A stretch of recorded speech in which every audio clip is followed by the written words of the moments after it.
When police investigators arrived, they found a very violent and brutal attack. The body of schoolboy Breck Bednar lies in an Essex flat.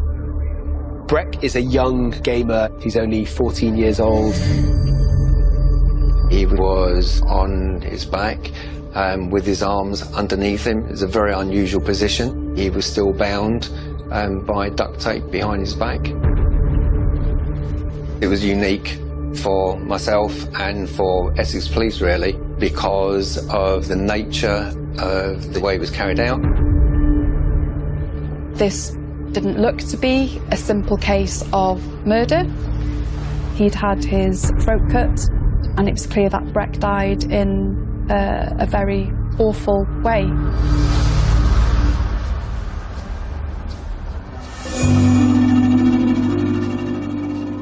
I tried for years to have Breck when I realized and when I decided I wanted to have a family.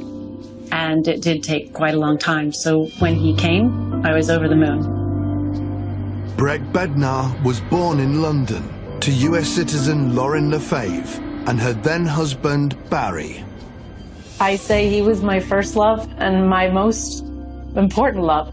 And I've said this before, and it's not nice to my husband, but, you know, men can come and go, but your firstborn turns you into someone you've never been. They make you a parent. And I loved being a mother.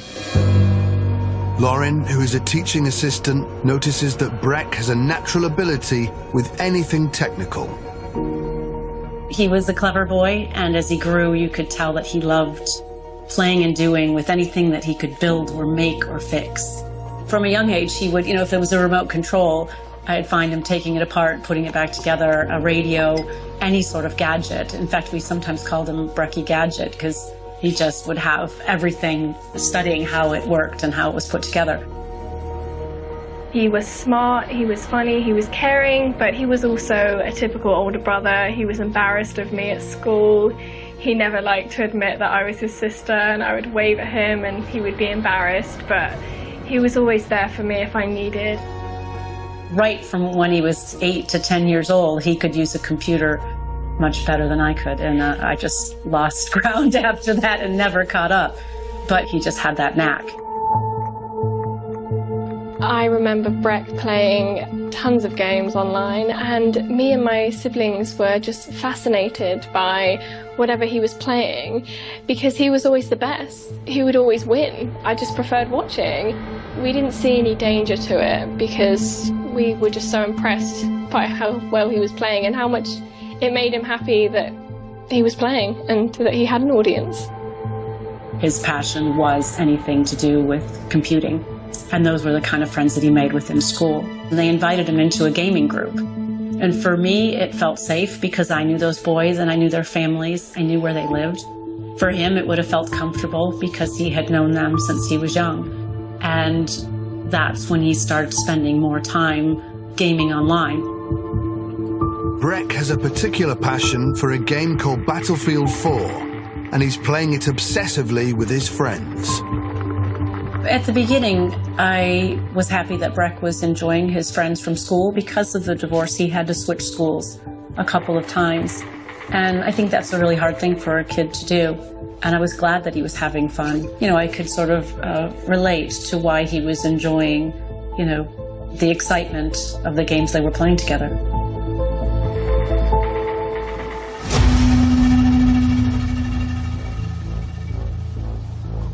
I remember the first time I heard Danes' name, and I was just like, oh, Breck's got a friend, and I was all excited. I mean, he had plenty of friends at school, but it wasn't a school friend. It was like a new online friend, which seemed fun because it was somebody not from school. It was maybe somebody from a different area, which could have been exciting. Breck and his friends play on a server, a private group within the online game they played. It was run by a teenager called Lewis Danes, who is just 4 years older than Breck. I remember the day, the door was open, he was having a good time, but I heard a different voice than I had heard before, and it was deeper, it was more in charge, it was more in control.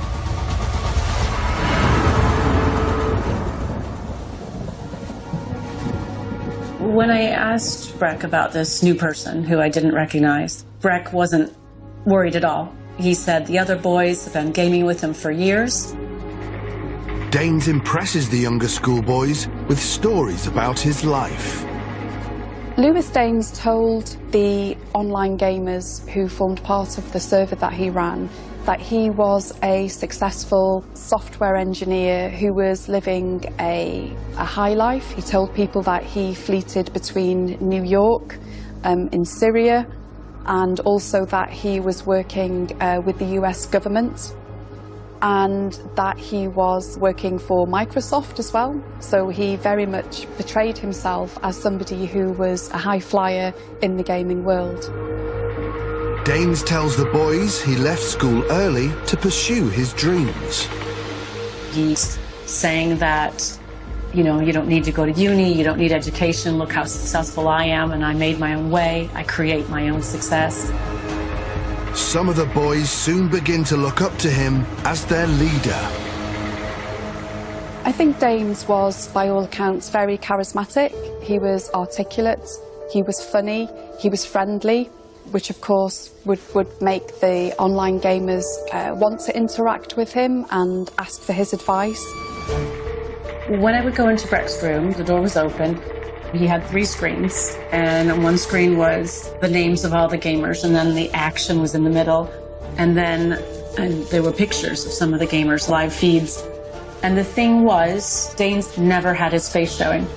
And so I would say to Breck, well, why isn't he showing his face? And Breck's like, oh, because he does some important work, so he keeps private.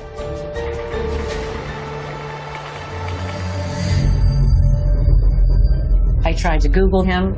I couldn't find any photos. I found it unusual that the boys were showing their face, but the person we didn't know was keeping his identity hidden. This person who we didn't know would chat with me, and he'd say, hey, Mom, how are you? And I'd say, oh, good, yeah, it's sunny here. What's it like in New York City? And he'd say, oh, it's a bit cold. No, oh, what have you been doing? Oh, I can't really go out much. I'm working all the time, really, really busy. And I'm just thinking, come on, you're 17 years old. You're living in New York City, supposedly, and you don't have anything to say, like not a show, not a gig. And he never seemed like he was on New York time zone. So I had huge doubts that he was actually in the States, and I always felt like he could have been, 2 streets over.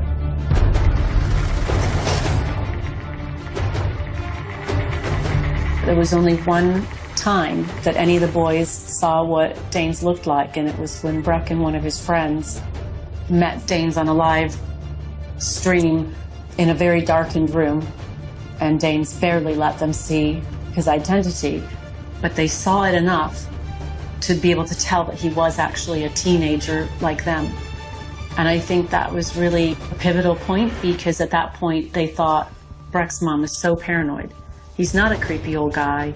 He is a teenager like us. And I think they let their guard down then. At the beginning, all of the guys were looking up to Danes and thinking he was amazing. 14-year-old Breck Bednar's mum is concerned about a mysterious gamer called Lewis Danes, who has invited her son to join his gaming server. Records of the group's online conversations show talk was often steered towards the topic of sex. Lewis was pushing the boundaries, so there would be a lot of dick talk. There would be a lot of talk about calling each other homos, that sort of thing. When you're online, there aren't the normal socialising controls. You could say what you want, when you want, how you want, because there aren't the same sort of consequences. So therefore, things escalate very quickly.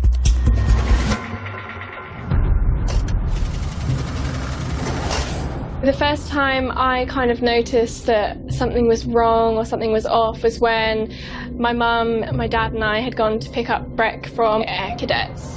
And we were driving home, it was dark, and I was just in the back. And they were yelling at Breck because I think he wanted to quit Air Cadets or something. Everyone was yelling, saying that Breck was spending way too much time on the computer and spending too much time gaming. And I really took no notice. It just seemed like a typical teenage thing where I understood that parents might not want their children on games 24/7, but I never could have imagined it was something more sinister.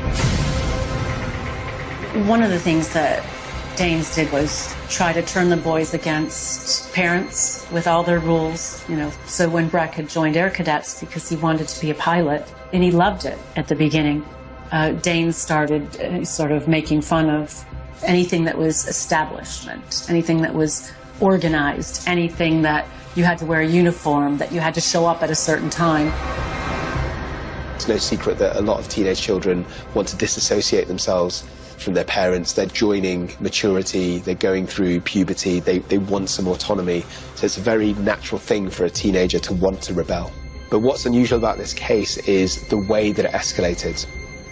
Danes started then to sort of turn Breck against everything, including religion and government and politics. It was like he was anti-everything. Disturbed at the influence Louis Danes is developing over her son, Lauren attempts to confront him directly. I wanted to see him face to face, like Breck did with his other friends. I wanted to have a face-to-face chat in his room. And I had offered to meet up in person as well in a public place. But Breck said, no, he doesn't want to meet you. He doesn't like parents, and he thinks you're too judgmental.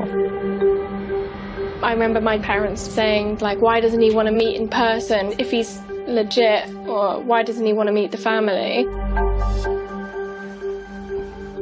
I kept saying to Breck, I want to talk to him. And finally Breck said, okay, he's agreed to chat with you, but on Messenger. We live messaged back and forth. And I remember saying, you know, why are you trying to turn Breck against religion? Why are you trying to turn Breck against school? Why are you trying to pull him away from family activities? And he just would say, well, Breck's a good boy. Why are you forcing him to do things that he doesn't want to do? Why are you forcing him to do things that make him unhappy? You know, Breck's clever. Breck's so smart. He was like telling me about my own son. I got angry because it wasn't getting anywhere. He wasn't answering why he was trying to change Breck. He just kept telling me how great Breck was. Lauren suspects that Danes is planning for Breck and the other boys to take part in a covert operation. I sort of thought maybe he was grooming the boys for some sort of terrorist activity. He would say that he was running Syrian refugees through a pipeline into other countries. He would portray himself as somebody who was part of the intelligence community. And a lot of the content that he was sharing was to do with terrorism and, you know, quite nasty footage.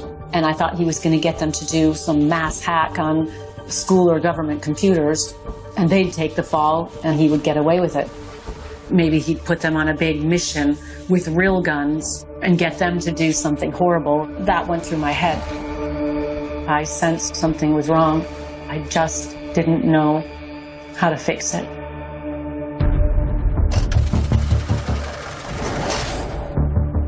I was scared when I phoned the police because I wasn't sure. In my heart, I felt sure, but I didn't have proof. And I phoned the police and I literally said, I need to speak to the department that deals with grooming. In desperation, Lauren contacts Surrey police, but they struggle to understand her concerns. I feel my son and his friends are being groomed by this guy who runs the server. And they said to me, what's the server? And I went, I don't know, it's where they get together and game. You know, so it was like almost the blind leading the blind in this conversation. Okay, and what sort of concerns do you have then? I mean, obviously there's that age difference, but what if he's... He's trying to turn him against everything. He's grooming him for something because he's trying to change his thinking set on everything. I think for grooming, the offence back then was that you had to arrange to meet on 2 separate occasions for it to be grooming. And of course, this just doesn't meet the criteria. It's just a 14-year-old gaming online with an 18-year-old. It scares me, you know.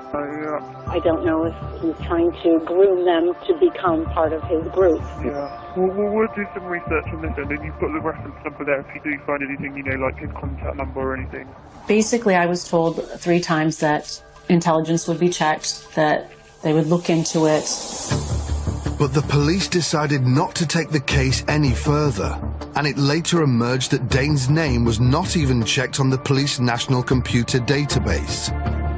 Surrey police, this, for them, it was maybe an 18-year-old undermining a mum's position with a 14-year-old.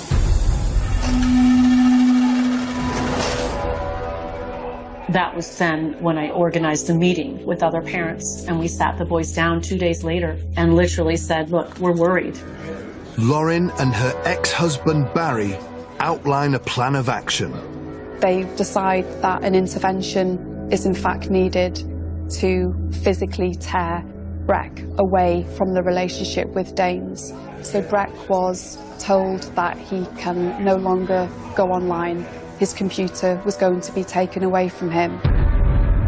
And so I even, said, I think you're being groomed. And Breck said, well, that's a harsh term to say grooming. Breck and his friends idealised Lewis. Breck is young, he's only 14, perhaps a little bit childish, perhaps naive, but also Lewis, I think, is very cunning, deceitful, and very manipulative. Unbeknown to Lauren and the other parents, Lewis Danes is spying on their meeting. Danes had asked Breck to record that meeting, and he had a little MP3 player in his pocket, so he was able to get that meeting recorded.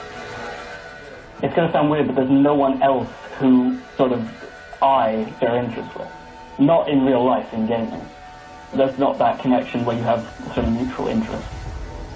It could be just one way to assert his dominance and control over Breck, to show who's in charge. It could be to set up this dynamic of them being very much in it together, so Lewis is saying to Breck, it's me and you versus your mother who's making life difficult for us. Danes kept the recording and even made a version where he added his own commentary. It's quite chilling, really, because you've got the two of them arguing in the background and Lauren arguing with Breck, and he's just in this monotonous voice. This is Lauren, the mother of Breck. Look at her and the way she's trying to control. And he's just weird. It's very strange. With the recording in his possession, Danes has the upper hand. At that point, Danes knew what we thought of him. He knew we were onto him, we didn't like him, we didn't trust him, we didn't believe him, and it became more dangerous because everything went underground. After we forbade the boys from gaming or speaking or socializing to Danes, Breck went back to acting like his happy-go-lucky self. After hearing the outcome of the meeting, Danes secretly sends Breck a mobile phone so he can continue to communicate with him in private. I thought everything was better. We didn't talk about, Danes anymore because I thought he was out of the picture. The family spent Christmas together, and then into the new year, Breck went away on his trip to Spain. And sadly, that was the last time that Lauren saw Breck alive. And I remember our last little meal together was Taco Bell, because that was my favorite naughty treat. And he ate just so, he was just such a good eater, because he would just enjoy it. And he could just put it away, even though he was tall and thin. And I just remember enjoying that time with him because it was just us. It was a special time. And so I'm at least happy to know that he did have good times with me. And he would have known somewhere deep inside of him that I wasn't the bad guy.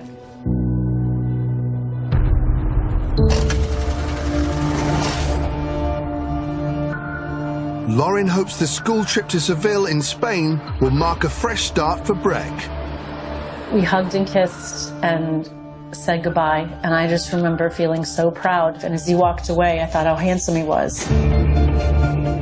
When he was with the school party, he posted online him sitting next to a girl. Lewis Danes didn't like this. Lewis was berating him for putting a picture up online of him with a girl, and why would you leave yourself open to other people making comment about you and this sort of thing on Facebook? So Lewis obviously didn't like the fact that Breck was socialising with other people.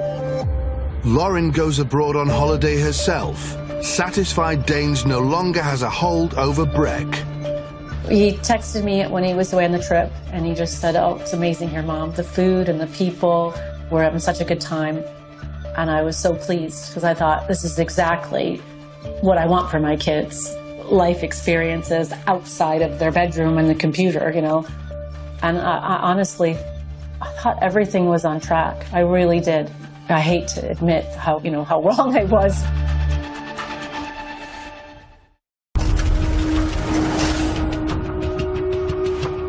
Breck returns from Spain and he goes to stay with his dad.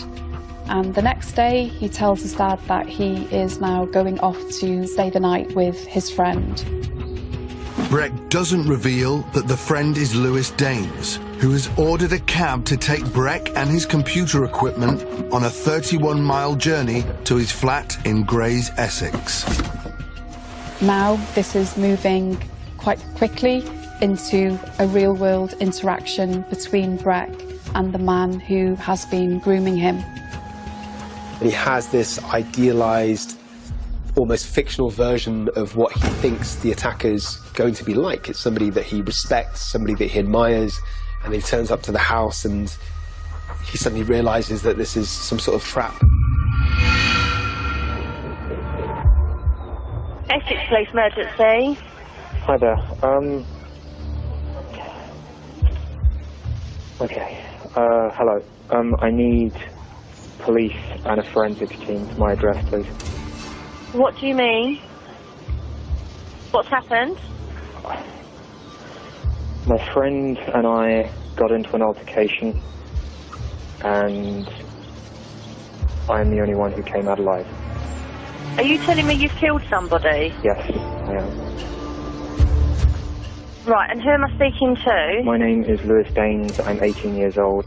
Right, okay. And what's actually happened? My friend came to stay the night with me yesterday, feeling very down, feeling suicidal. One of the features is this kind of inappropriate politeness. You know, the way that he's initially really polite to the dispatch person. He's not really behaving like somebody who has just killed somebody. And I woke up this morning, he was in a mess. I tried to calm him down. I hugged him, then said that I was there for him. He shrugged me off. You'd expect the caller to be much more emotional. They would want to get help there and then, now. You're telling me he is definitely dead? Yes, I'm telling you he's definitely dead. It just seems very methodical and thought through. He's talking as though he's rehearsed this call in his mind. Okay, but why did he come to stay with you? Because he was fed up with his home life. Right, because he was fed up with his home life. He's had a lot of problems. I've known him for a long time. He goes into a lot of detail, and I can only assume that he's thought about this and he knows that he's going to rely on this as his defence. He claims that Breck is incredibly unhappy on the home front, you know, wanting to commit self-harm, suicide. What's happened this morning? I woke up. He was just standing up. He was in a mess. Hands on his face. I got up, I put my arms around him and I said it was okay. He just shrugged me off and said no. I can't remember exactly what he said. He was going on about how he didn't want to go home. He was fed up with his life. And he didn't want to go. In my room, adjacent to my bed, I have a chest of drawers. I had a penknife on there, folded. He picked it up, opened it, and then lost control. Slow down, let me just take those details here. Penknife on the bedside table, Breck grabbed this, yes. What, in order to harm himself? No, in order to harm me. He opened it and then lost control. Lewis Daines is basically saying Breck came at him with a knife, and so Daines, in his mind, had to just resort to self-defence and ended up committing murder. I, in self-defence, put my left arm up to block him from stabbing me effectively. We struggled. I got him to the ground. He got up. I grabbed the knife, and I stabbed him once in the back of the neck, I believe somewhere near the brainstem. He turned around, tried to carry it on. I don't remember exactly what happened, but the fight ended with me cutting his throat. I believe I turned around and I slashed his throat. Oh, it's just shocking. Incredibly difficult to listen to. People are harmed and killed in acts of self-defense. I mean, that does happen. I suspect that he does feel that by himself calling the police demonstrates the level of confidence he has that he may well get away with this. My first reaction walking into that flat was how tidy it was. It was clean, it was tidy, there was no indication that anything untoward had taken place in that flat. Lewis Daines is arrested at his home. Shortly after, Essex Police's digital forensics officer Clifton Pell searches the property. I was shown around the lounge, I was shown around the kitchen, and there was the bedroom. And I opened the door and Breck was still lying there, covered in blood and with his throat cut.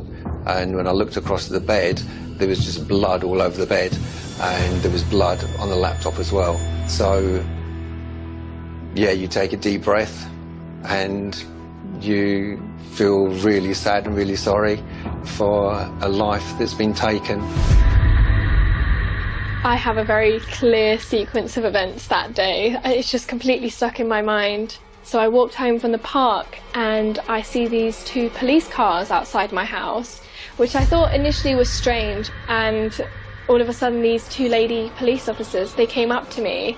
The police told me that I had to call my dad and tell him to come home, which is what I did. I called my dad, he was working, and I said that the police were at the house and they're saying that you need to come home. And he came in and all of a sudden there was just screaming and yelling and shouting, and we were so confused. We had no idea what was going on. Chloe discovers that in the moments after the killing, Daines delivers a final message to the gamers on his server.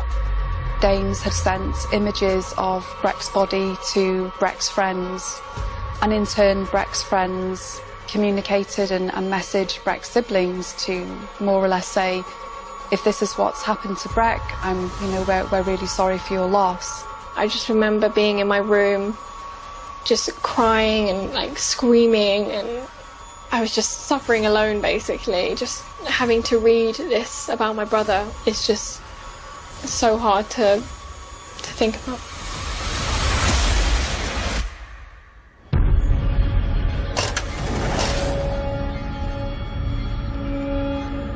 I'd only been in Spain a couple of days, and I woke up with an impending sense of doom.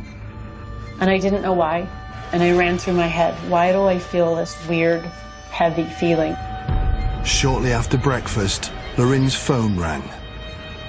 This is the worst call any parent could ever get. And it was Dad that said, I don't know how to tell you this, but Daines has killed Breck. And my life ended, really. I could have died right then and there. I couldn't stop screaming. I just couldn't believe it. And I fell to the ground and screamed until they brought in a doctor to give me something to calm me down. And it's just so hard to have something so horrible that you just can't take back and you can't fix. There's no fixing it.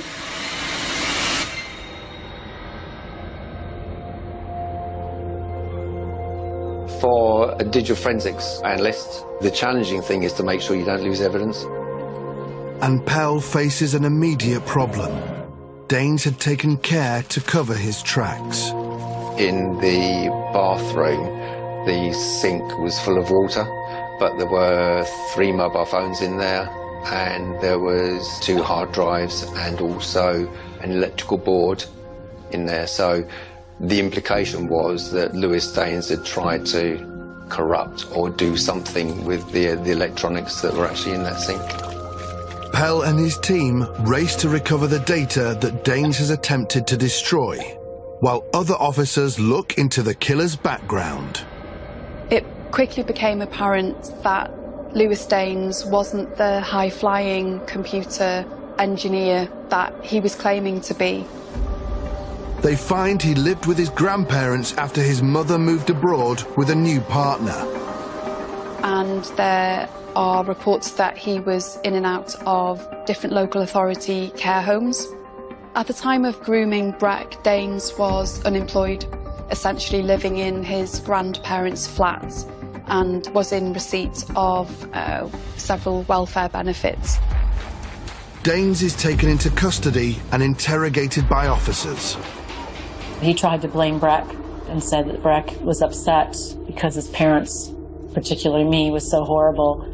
And he went to Danes to be consoled, and then he got upset. I think maybe Danes tried to kiss him, and then he got upset, and so he pulled out a knife. It was him trying to say that it was self-defense, and Breck, tried to hurt him. He just wants to create this fantasy in his mind, claiming that it was self-defense when he really killed him in cold blood. Breck was tied up with duct tape. It was just one of his, sort of web of lies.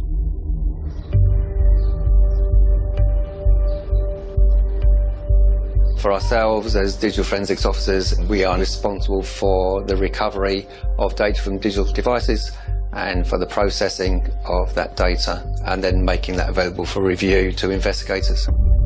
Pell and his team need to find a way to recover texts from the waterlogged phones found in Danes' sink. They did have to be dried out. It's not the moisture causes problems, it's when a device dries out and you have like electrolytes, little conductive elements that then mess with the electronics. We made sure that those devices were dried properly. We got data off the 2 phones. There's another one that wasn't actually working. The data on the phones offers a string of vital clues. Danes sent a message to Breck saying, when you come over, you need to tell your dad that you're somewhere else. So Lewis Danes prepped Breck with an answer that he was going to be going to a friend, and he wasn't to tell his dad that he was staying over at his friend's until the night, so that will then give him a chance to then get over to Lewis's and then to be able to keep the deception going. More recovered texts reveal Danes lied to Breck that he was seriously ill and wanted him to take over his software company. He asked Breck to meet him in person at his home to finalize the details. Pell's team recover other files from Danes' laptop showing this offer was merely bait. Where I look at the sort of date that we had, Lewis did plan this attack. He ordered online condoms and duct tape in the same order. That was at the beginning of 2014.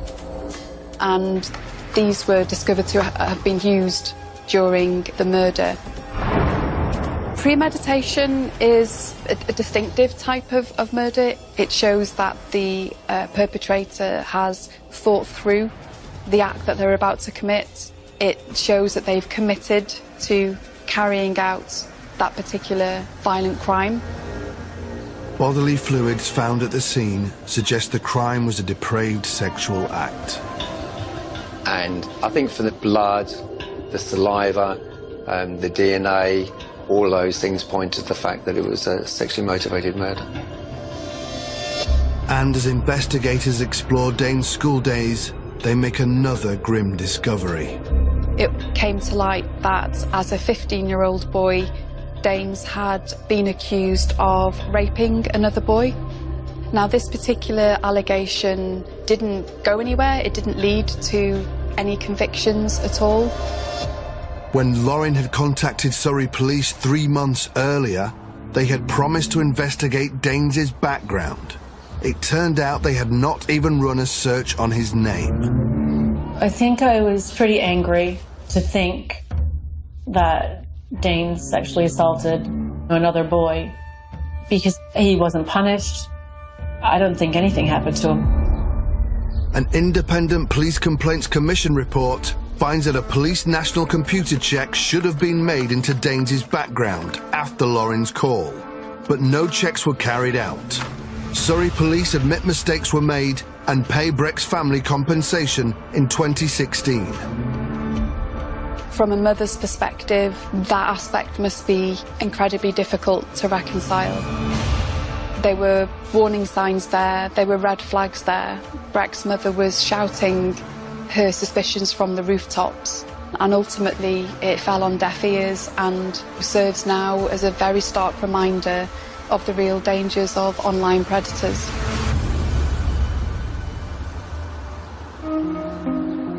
Daines is charged with murder, but despite the damning dossier of evidence, he continues to insist his actions were justified.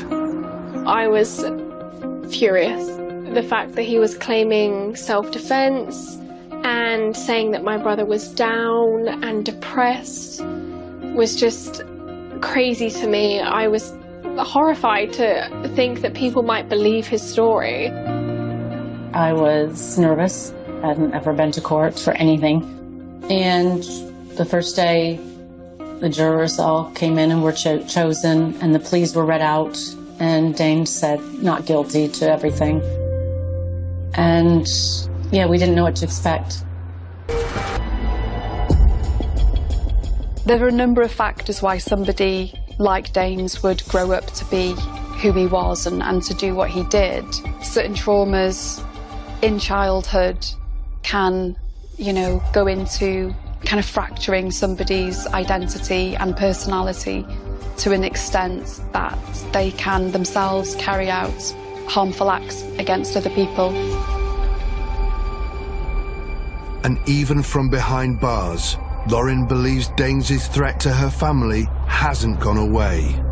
He found a way from prison to send messages and tweets and a blog, and he was able to get his voice out, which is completely illegal. And he basically was, again, saying I was a bad mom, saying that all I cared about was raising money. I remember actually feeling really scared at the time because I didn't know if he'd escaped from prison. I thought, did he get out? Are my kids safe?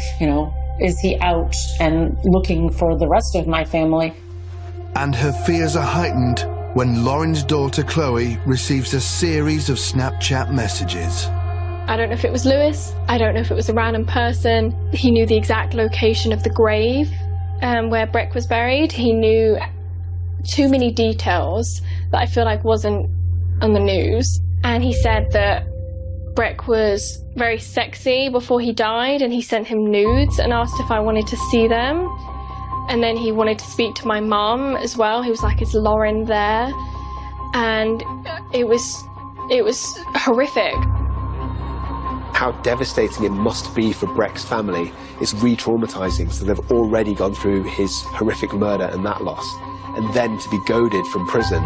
Police investigated, but he had set up a system whereby they couldn't trace it. And he didn't actually get in trouble for it, but hopefully it's in his records for when he tries to get probation. He's never shown remorse. He's never said he's sorry. He's always blamed me. So he's not fit for human consumption.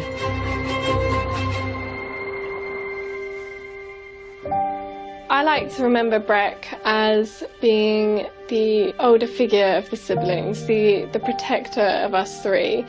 In our childhood photos, it was always me and the triplets just all in a row, all the same height, and then just Breck was towering over us. I'm not a big fan of some of the ways that people have portrayed Breck online. Some will say that my brother was stupid or dumb. Why would he fall for that?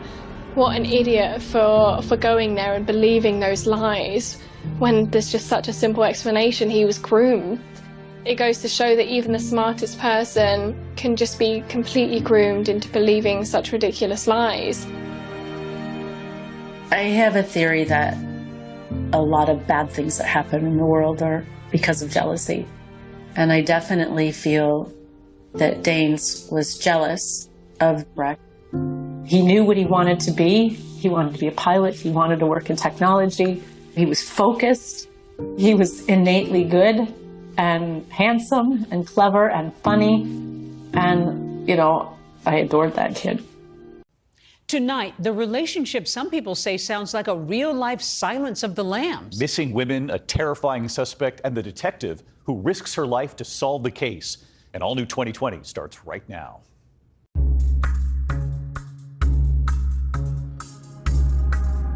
It's a baffling case. It's baffling. To have missing women in this town of Ashland is a big deal. A huge Unusual. deal. Very, very unusual. Elizabeth was very naive. She would trust anybody and everybody. She was like, why haven't I heard from her and I can't find her? The last known images of Elizabeth Griffith were recorded while she was shopping inside this Walmart. It seemed like a very short time frame that people started to look for Elizabeth, that now Stacy is gone. Just love to dance and just have fun with the kids. Just a bundle of joy. She's like, some nice guy stopped to help. You told her, let him go. Tell him to leave. You've got help coming. Yeah. And she wouldn't. But now, a phone call that would change everything. A third woman taken. There was a female and that she had been held captive. Sounds like something out of a movie. Absolutely. A horror movie. You can hear her desperation for help. It's a chilling call. Oh, come on. Just set the phone down. Did you know anything about what you were about to face? No. And I saw her hand. I saw her outstretched hand through the window. And then the line goes silent. Yep.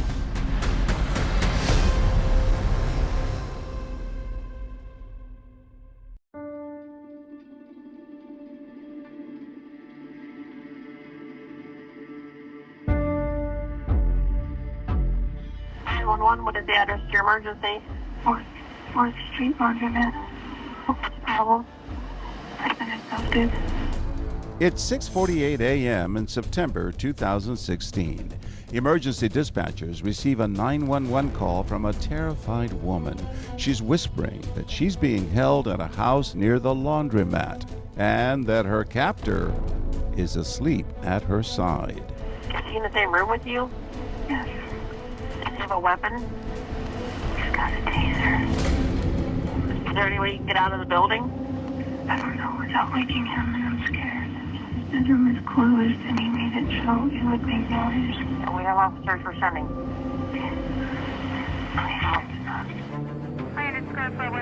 Officer Kurt Dorsey rushes to the scene, leaving his siren off so that it does not alert the abductor. So, what were you doing when the call came in? We responded from the police station. We were trying to be stealthy. We were told that the suspect was sleeping, so we wanted to approach and not make a bunch of noise. You weren't even sure the call was real, right? I didn't believe it was real at first, just because of the town that we live in. Just not a typical call that we would get in Ashland.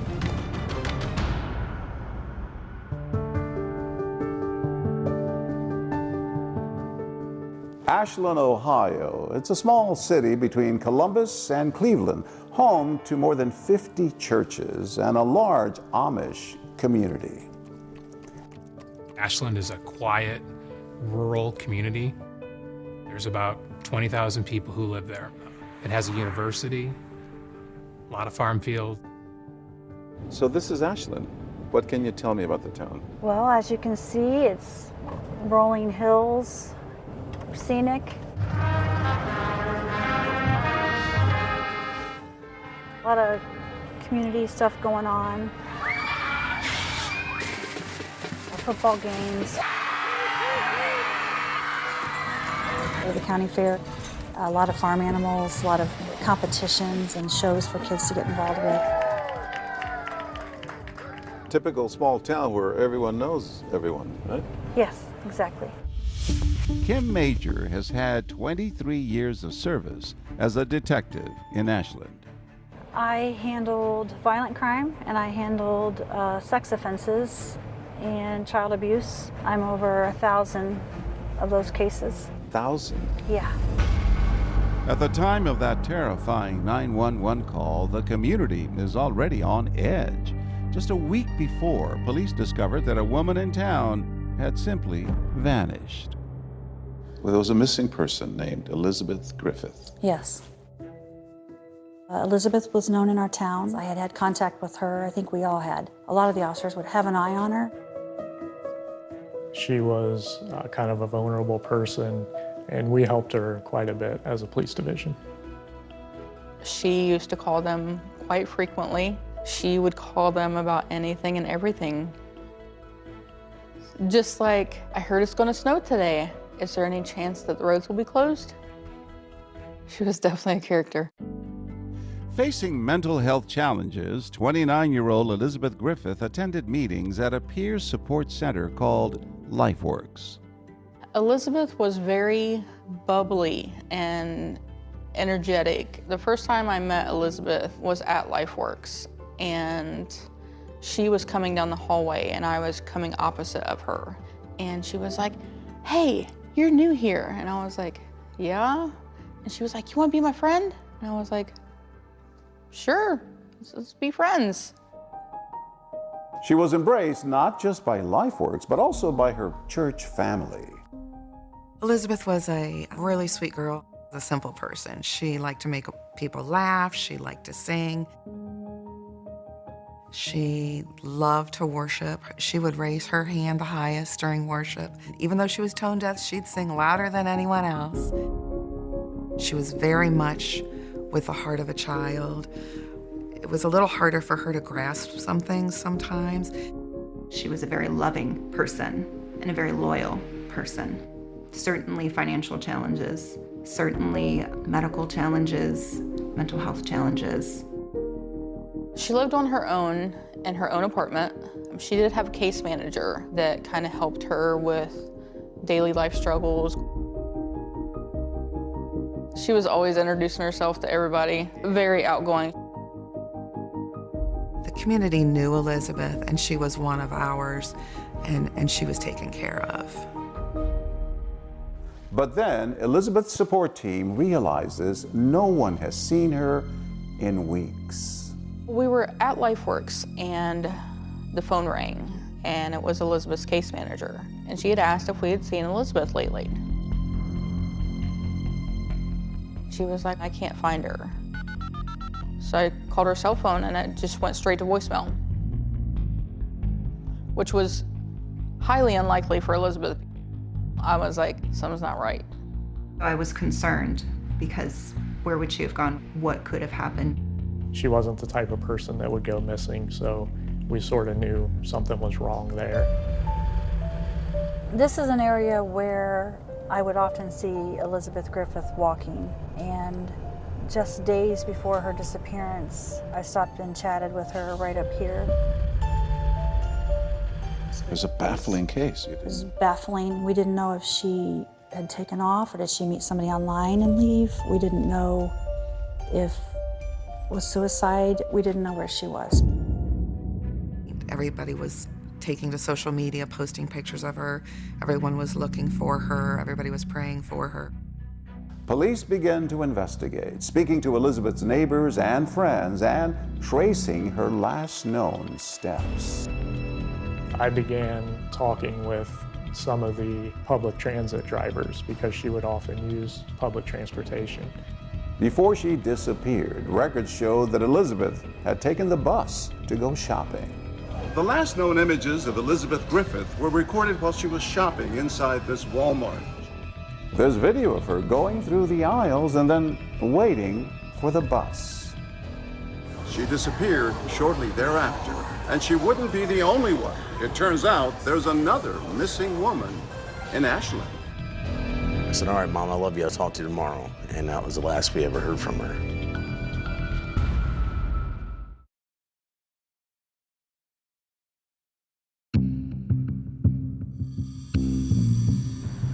Police in Ashland, Ohio are searching for missing woman Elizabeth Griffith, and then they discover there's a second woman in town who also has mysteriously disappeared. 43-year-old Stacy Stanley, a divorced mom, devoted to her sons, Curtis and Corey. One of my mom's favorite songs was Leonard Skinner's Freebird. It's a pretty good song. Corey likes simple pleasures, playing music, riding his motorcycle on the highways of Ohio, raising his baby daughter. For him, family is everything, and his bond with his mother, Stacy, has always been particularly tight. Good boy, you kissed your brother. How would you describe her? Very loving and caring, to do anything for anybody, you know, give the shirt off her back if she needed to. Always there for her kids, calling you consistently. You know, if you didn't pick up, she'd call you like 1,000 times. My sister was a very outgoing person. It's a perfect time to make this wish. Have a happy birthday. Love, Grandma and Grandpa Stanley. $5. Growing up, we were so close in age and we shared the same room and stuff growing up. And karaoke? She would sing some songs. Now and then when I see your face. She loved punk rock music and the look, too. Guns N' Roses, Sweet Child of Mine. I actually had a video of her singing it when we were kids. I was videotaping her singing that. So she was not afraid to get on stage and perform? No.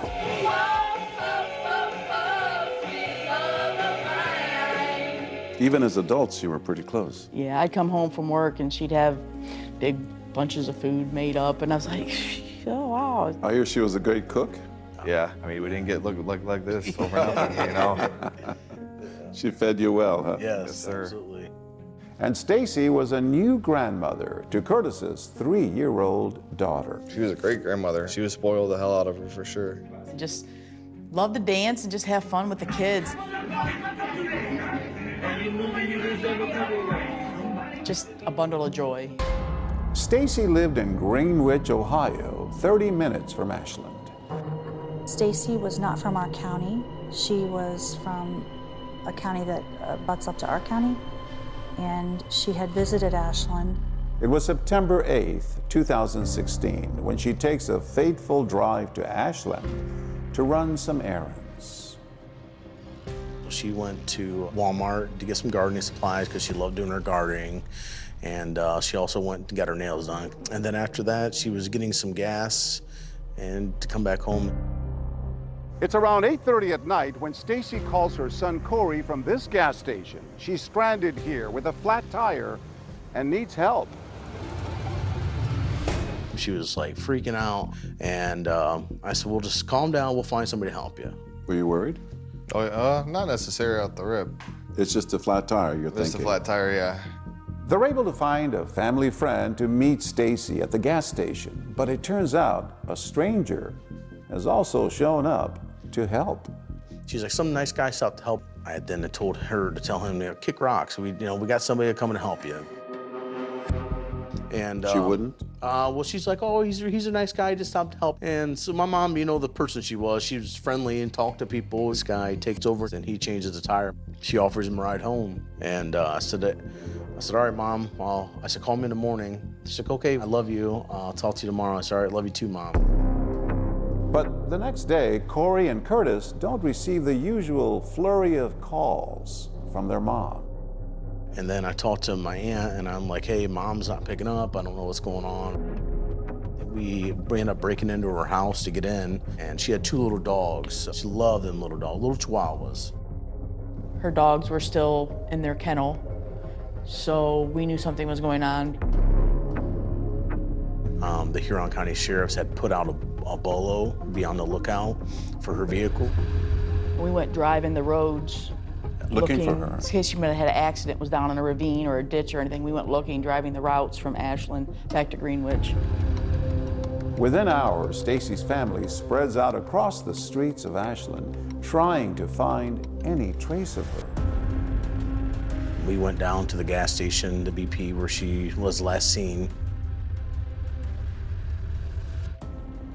I had printed off like almost 2,000 or 3,000 flyers. We were just passing them out and putting them up everywhere. There's probably a good 70 of us, at least, out there handing flyers out. Detective Brian Evans is on patrol in Ashland when he spots the family. As I was driving around the city of Ashland, I met up with different groups of her family who was actively searching for Stacy at the time. They were in different groups knocking on doors. They were going down to some abandoned buildings. Well, I came across the radio that somebody had reported her car on East 9th Street in Ashland. We beat the cops over to the car. And I opened the door, and I looked, I was like, the seat was all the way back. So my mom was short, so it didn't make sense why the seat was back. I had grabbed her cigarette container she put her cigarette butts in, and I happened to see a Camel filtered cigarettes in there. And I was like, these aren't my mom's. My mom don't smoke these. At this point, you know, it's alarming because somebody else was in this car. So now it's not just Elizabeth Griffith who is missing in Ashland. It seemed like a very short time frame that people started to look for Elizabeth, that now Stacy is gone. The odds of two women missing at the same time just did not make sense whatsoever. To have two missing women in this town of Ashland is a big deal. It's a huge Unusual? deal. Very, very unusual for a county this size to have anyone missing, much less two women missing. The community had concern. The word was starting to spread around. We were like, what's really going on? It's Ashland. Like, stuff like that doesn't happen in Ashland. Then a heart-stopping clue in a window at the back of the house. Sounds like something out of a movie. Absolutely. A horror movie.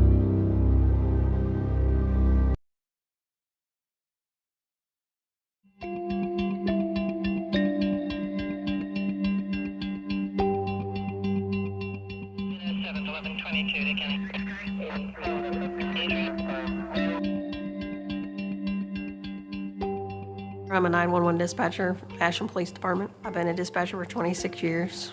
What is your typical day like? I go to work, sign into all the computers. We usually have 6 to 8 screens depending on what center you're at. Answer calls. You never know when the call will come in or what kind of call it's going to be. Your most memorable call? Probably this one.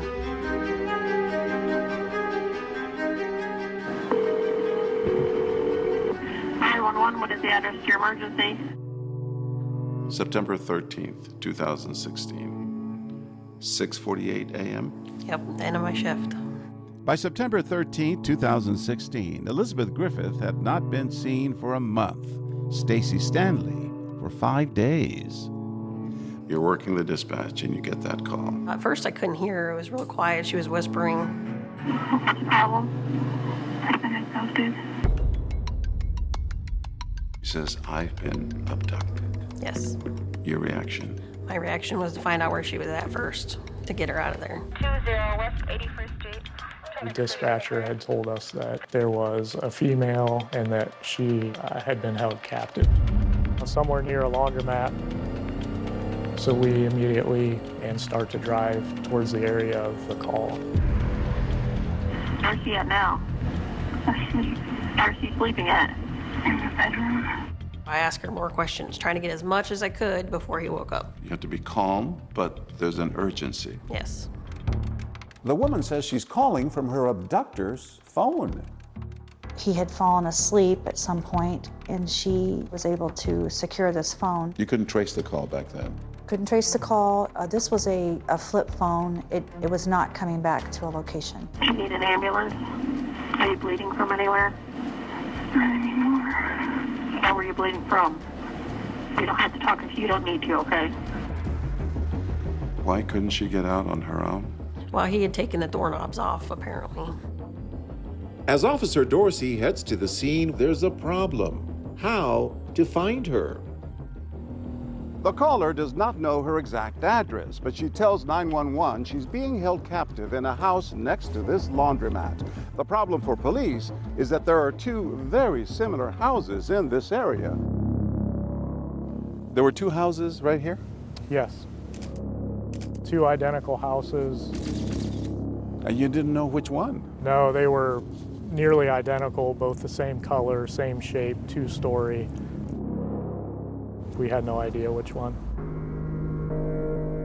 They can't just gang bust into a house. What if he'd have woke up with a weapon and hurt her? So they had to find her quietly. So they were outside looking for her.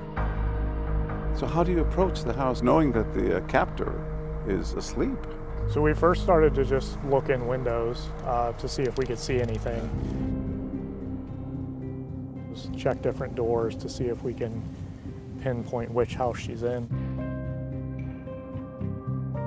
As police conduct the search, there's a heart-stopping moment when the caller says she has awakened her abductor.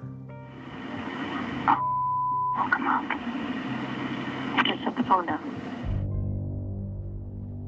You can hear the sheer terror in her voice when he wakes up. Yep. And then the line goes silent. It must have seemed like Yes, that. forever. What's going through your mind? I'm just praying they find her.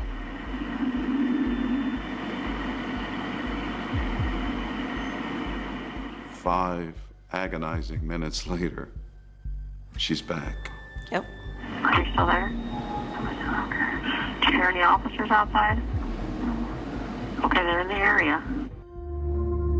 What was it like to hear her voice again? It was good. Glad she was still there and not hurt. And he was still sleeping. So that's good. You can hear her desperation for help. It's a chilling call. It's chilling. I remember as I was checking the doors, panic starts to set in. I wanted to find her so bad. We're going back and forth between the two houses. The dispatcher had told us at some point that she heard a door. Okay, I can hear him. Do you hear him? I remembered that I had pulled on a door hard and it made a noise that I didn't intend. So I ran around the house that we were currently at and looked towards the direction of the other house. And they told him to come back. She said, hurry, hurry. And I saw her hand. I saw her outstretched hand through the window, and I knew at that point she was in there. I would have gone through the wall to get to her. A hand right on the window. That's pretty eerie. Sounds like something out of a movie. Absolutely. A horror movie. We went to the door, it was locked, and I asked the dispatcher to relay to her that she needed to unlock the door. Can you unlock the door at all? She's able to unlock it, and we're able to open it. Hurry up, get out here. Where is he? I'm sleeping. Still sleeping? Yeah. Okay, they have her. It took 19 long minutes to get her out. What was it like when you finally hear Detective Dorsey? It's the best sound ever. I was glad because the officers were safe. She was safe. You smiled a little because you're proud of her? Yeah, proud of her. What a relief. What was it like when you came face to face with the victim? I'll never forget the way that she looked at us. She looked shocked, like she had seen a ghost. She was fully nude. I don't think I've ever felt so much relief to find her. Divine intervention and a good dispatcher led us to that house and ultimately that door. So now police need to find out what happened in this house.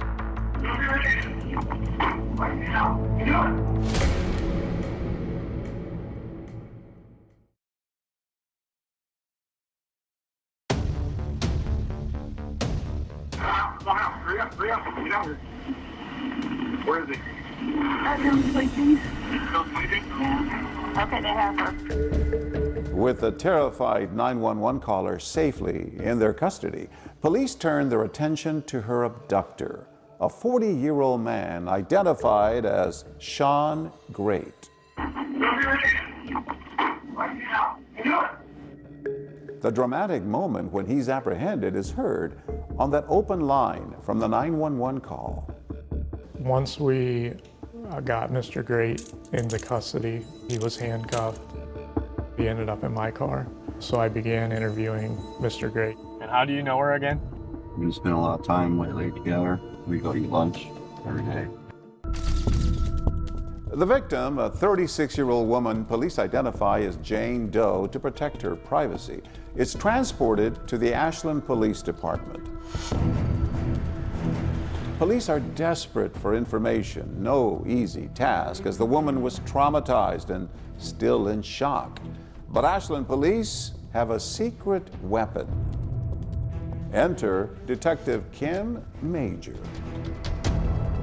Kim is the best interviewer that I've ever seen. She's able to speak with anyone, whether that be small kids or a violent criminal.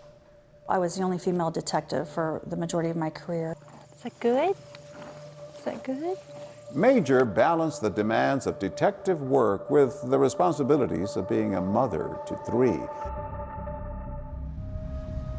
That morning, Detective Kim Major is in the shower getting ready for work, and she misses 2 phone calls from her captain at the Ashland Police Department. And I called him back, and he said, well, he gruffed at me and said 2 calls and a text. And he said, there's been a kidnapping.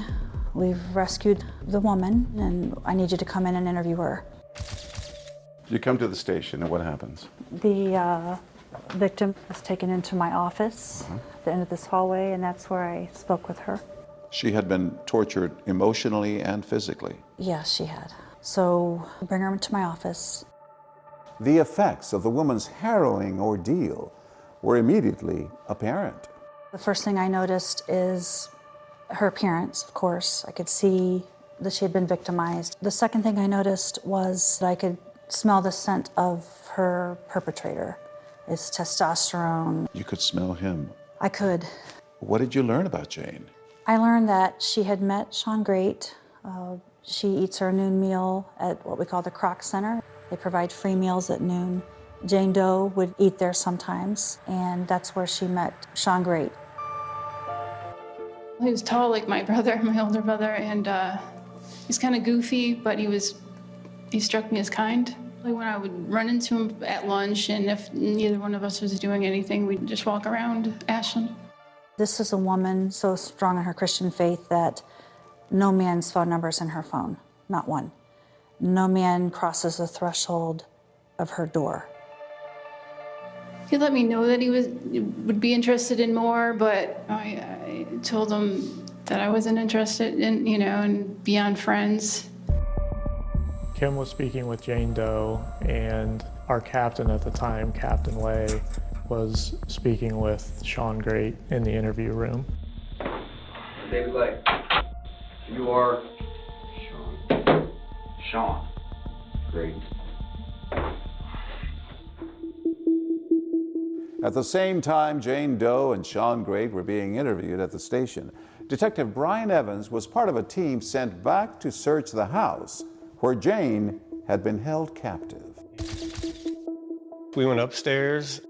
The mattress in the bedroom looked like a dirty, used mattress that was just found somewhere and used as a mattress. And then there were some restraints, as in tied clothing, tied to different areas of the mattress to where it looked like that's where Jane Doe was possibly tied up. So just how did Jane Doe end up a prisoner in this house of horrors?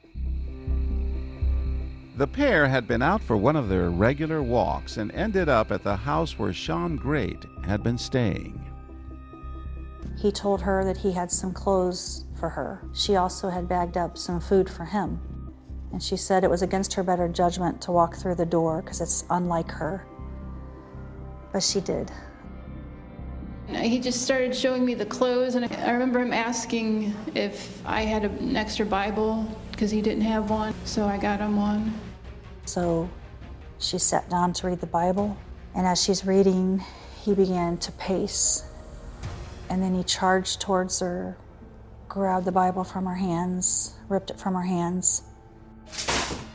Jane Doe tells Detective Major that at that point, Sean Great attacked her. I tried to push him away and get up. I was just doing everything, trying to kick, punch, but everything I did, he just did it so much harder. And then what did he do to her? Sexually assaulted her. Her words were every way imaginable. He would always bind my wrists, my legs, at times.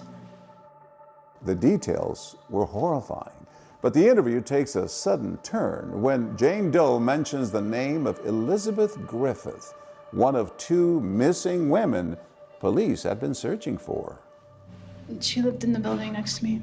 Sweet, but like a child. Sean and I were playing badminton in the front yard, and Elizabeth saw us and came out. I think she just started, talking with us, and I don't know if I introduced her or she introduced herself. Police discover there's a vital link between Jane Doe, Sean Great, and Elizabeth Griffith. All three of them would frequent this community center where they'd get free meals. That connection sets off alarm bells. Was it possible that this man, unknown to law enforcement in Ashland, Sean Great, was also involved in the disappearance of Elizabeth Griffith? When I stepped out of my office, my captain said, "Listen, I need you to go in and talk to him about what Jane Doe told you. Can you go in and see if you can nail down the facts regarding that, see if it parallels what he's saying happened?" "Hey, Sean, I'm Kim Major. Nice to meet you." The last thing he said before I walked in was, "And while you're in there, see if he knows anything about the missing girls." Did you know anything about what you were about to face?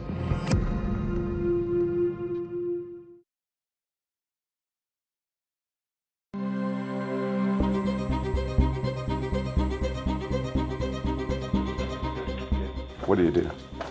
Well, I walked down this hallway. I was told to go ahead and interview him, and this is where the interview room is. And when I came in, he was seated right here. Oh, he's right here. Yeah. "Hey, Sean, I'm Kim Major. Nice to meet you." Before you came in here, did you have any idea what you were in for? No, I had no idea. You had your own recorder. Yes, And what did you do? I took the recorder and just dropped it down my top. Because you wanted a record of this. Yes, just a backup in case something happened, and in this case, it proved valuable. Valuable indeed, because the video system stopped recording shortly after Detective Major began interviewing Great. That means her backup was the only recording of the interview while the system was down. We're going to get these cuffs off you. You decided to take off his handcuffs. Yeah, Why? I need to drop all of those things that would inhibit somebody's ability to relax or feel comfortable. But out of his handcuffs, he could attack you. He could. You weren't thinking about that. At that time, no. In a city where law enforcement routinely interacts with the community, Sean Great was not known to police. I had never heard his name. I had never had any tips about him. We didn't know him.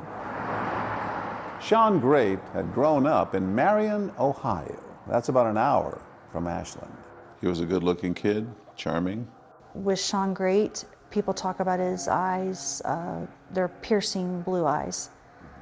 And women will talk about that. That's how they recall him, or his eyes. He just had one of these very likable personalities, very soft, laid back, very unassuming type of personality. And it was just one of those things that you just almost couldn't hardly not like. Sean never told me much at all about his background. I knew he had either a sister and a brother.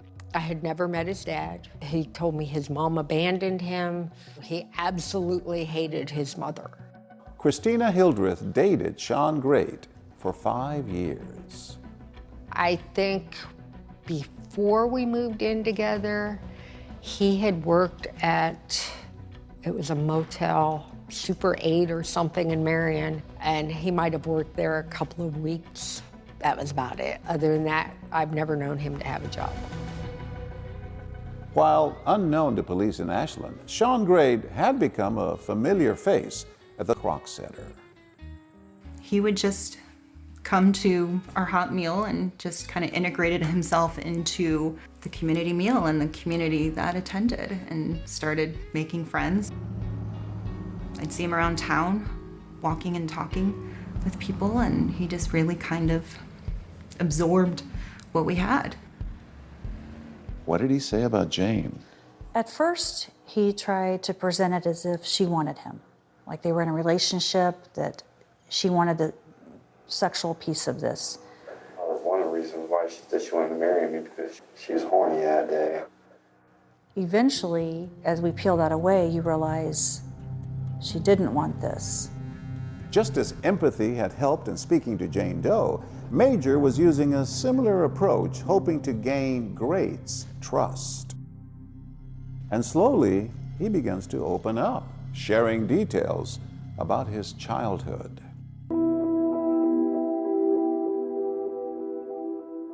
May have started when my mom left me when I was a child. I come home from school and she's gone, but I don't blame her. I know I used to, but Why did she leave? she had to go find herself. I'm sorry. It's fine. Does he admit that something happened with Jane Doe? Eventually, he begins to talk about what happened and admits in layers. He admits that he had held her there captive, admits that he had tied her up. I mean, looking at this whole thing, you forced her to have sex. She didn't want to. I abducted her and I raped her. And there it was. Detective Major had the confession, but the confession itself only raised more questions. As he spoke about what he did to Jane Doe and would use the words kill, that he strangled her, you begin to realize this may be way more than Jane Doe. And earlier in my career, I probably would have stopped right at Jane Doe. Now, I realize it's a partial confession. Detective Major brings the conversation back to Elizabeth Griffith, that missing woman who Jane Doe said also knew Sean Great. We can't find Elizabeth. We'll find her, but we can't right now. Hey, look at me. Look at me. I need your help. Help you. That goes on for just so long enough that he's acting like he has no idea what I'm talking about. And then suddenly, Sean Great makes a shocking revelation. I might not be able to take you to her, maybe someone else. How many are there?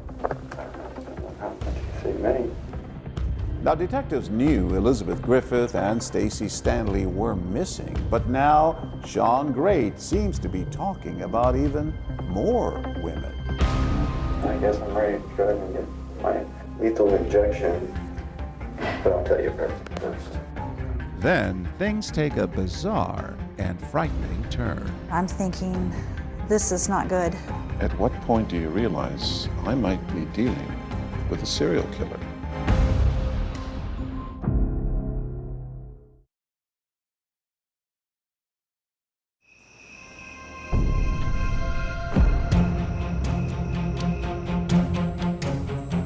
You're in this very room alone with a serial killer.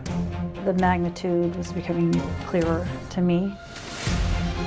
Whatever he did, I'm going to get it. Police are now investigating whether they have a serial killer on their hands.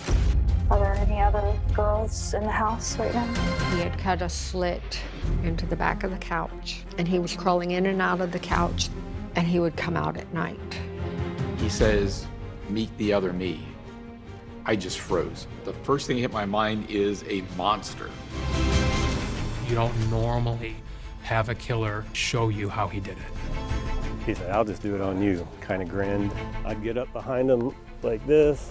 He locks this in, he locks this arm in, he locks this head here, and then he just pushes down and squeezes. Wow, wow. At one point, he told me it was probably a good thing I had him in custody, because there would be more.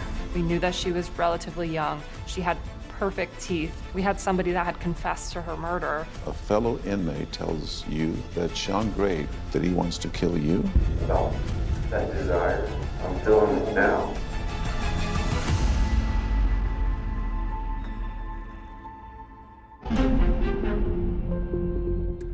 Sean Great has confessed to his assault on Jane Doe. But what about those two missing women in Ashland? It's an urgent race to find out. Is he behind their disappearance? And can they be saved? And as you continue interrogating Sean Great, time is of the essence. Time is always of the essence. I feel like I'm against the clock to get them to say something before I say the wrong thing and cause them to stop talking at all. And you're thinking he might have these two missing women and they could still be alive. Absolutely. I start pressing him on where Elizabeth Griffith is. Can you take me to where she is? I can't. Why? Sean, look at me. If I take you in my little detective truck, can you take me out? I don't know what you're talking about right now. I'm looking for Elizabeth's body. Can you take me to it? So she's dead? Then suddenly Sean Great reveals shocking information that maybe he can bring Detective Major to somebody else. I might not be able to take you to her. Maybe someone else. How many are there? I don't know. How much you say many? What? I don't know. There might not be none. He says he might not be able to take me to her, meaning Elizabeth, but might take me to someone else, and that there might be so many or there might be none. So he's playing with you. Possibly he's wanting to tell me something. Will you take me there? I think the place in Mansfield. Where she is? Where are you gonna take me to Mansfield? Or there's another girl? Well, there is a girl. But nuts. What happened?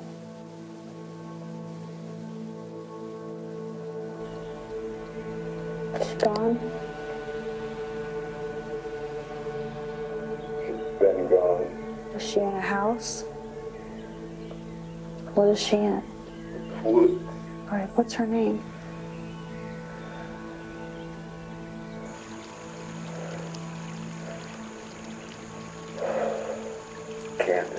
Candace? Cunningham?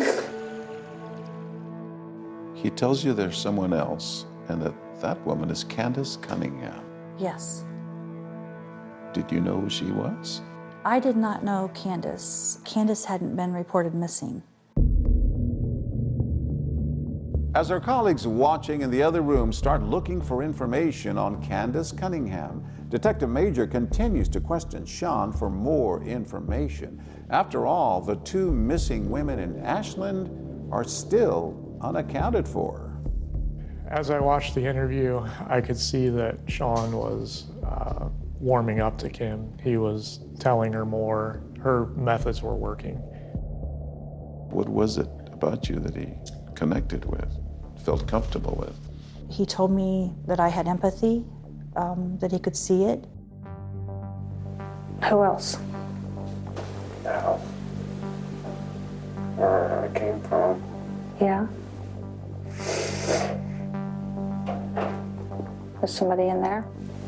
Yeah. Who is it? Is it Elizabeth? Where is she in there? In the closet. So then Sean admits to you that Elizabeth's body is in the closet in that same house where he was holding Jane Doe. Right in the same house. When he said that, I didn't know if she was alive or not. As Kim's interviewing, I called Detective Brian Evans to tell him that Elizabeth was upstairs in a closet. He had been working on a search warrant at the house. I was surprised by the information because officers had cleared the house. We headed upstairs to see if we could locate Elizabeth. This is an abandoned house that has old wooden steps. You could see bare footprints going upstairs. One of the guys on scene said There is no closet upstairs.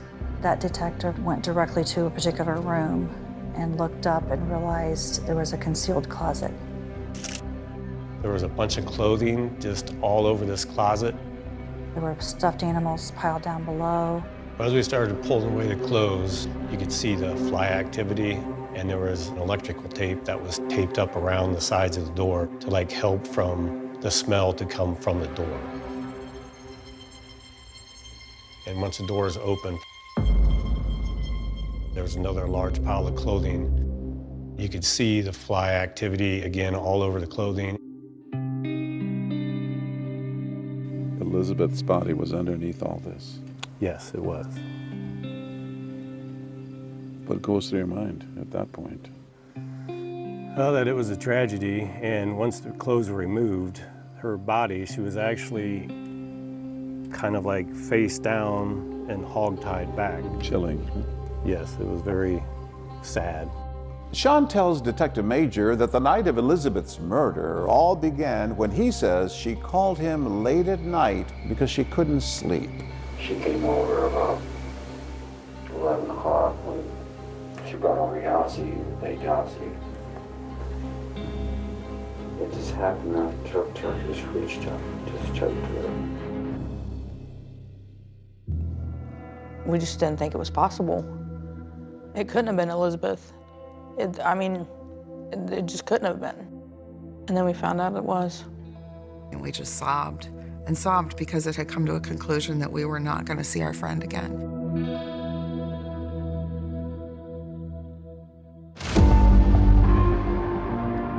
You're in this very room alone with a serial killer. Yes. As it progressed, the magnitude was becoming clearer to me. I guess I'm ready to go ahead and get my lethal injection, but I'll tell you everything first. He's bought into me, he's gonna talk to me. Whatever he did, I'm gonna get it.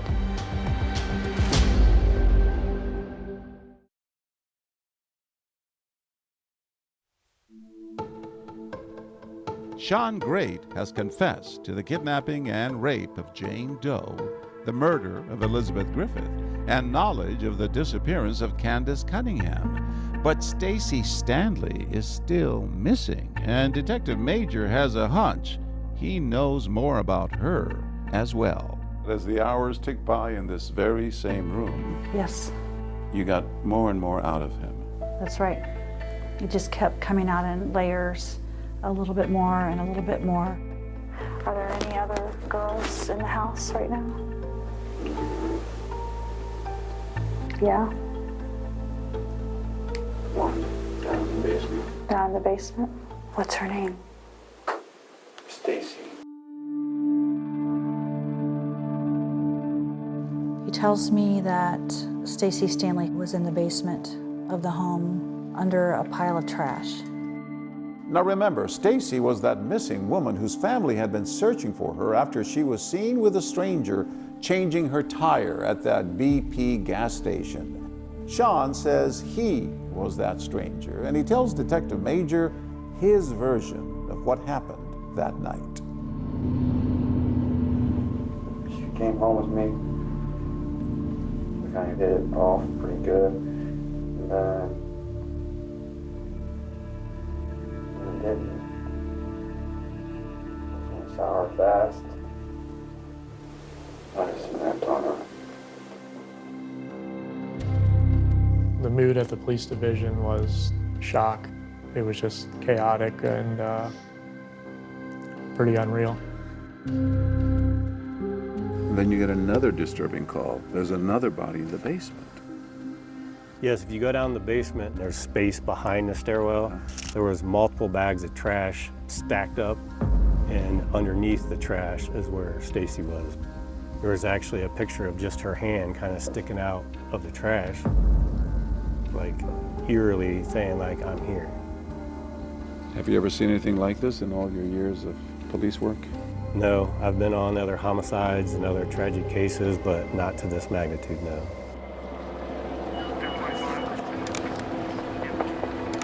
A lot of our local community was coming to the area, and you could tell the feeling in the air was that the people knew that we found bodies in that house. What started as a rescue ended with a gruesome discovery that only got worse. Now, families wait to find out if those women are their loved ones. I got a phone call saying I need to get to Ashland ASAP. I don't want it to be my mom. I mean, nobody wants it to be their mom. I don't get to watch her grow old. My daughter she don't get to watch my daughter grow up. Honestly, I think that my sister's in that house and they're not gonna know anything for a couple hours. They pulled out a couple pictures. They're like, do you guys recognize that? I said, yeah, that's my mom's picture. It was very traumatic, having to see that, and that was my mom laying there,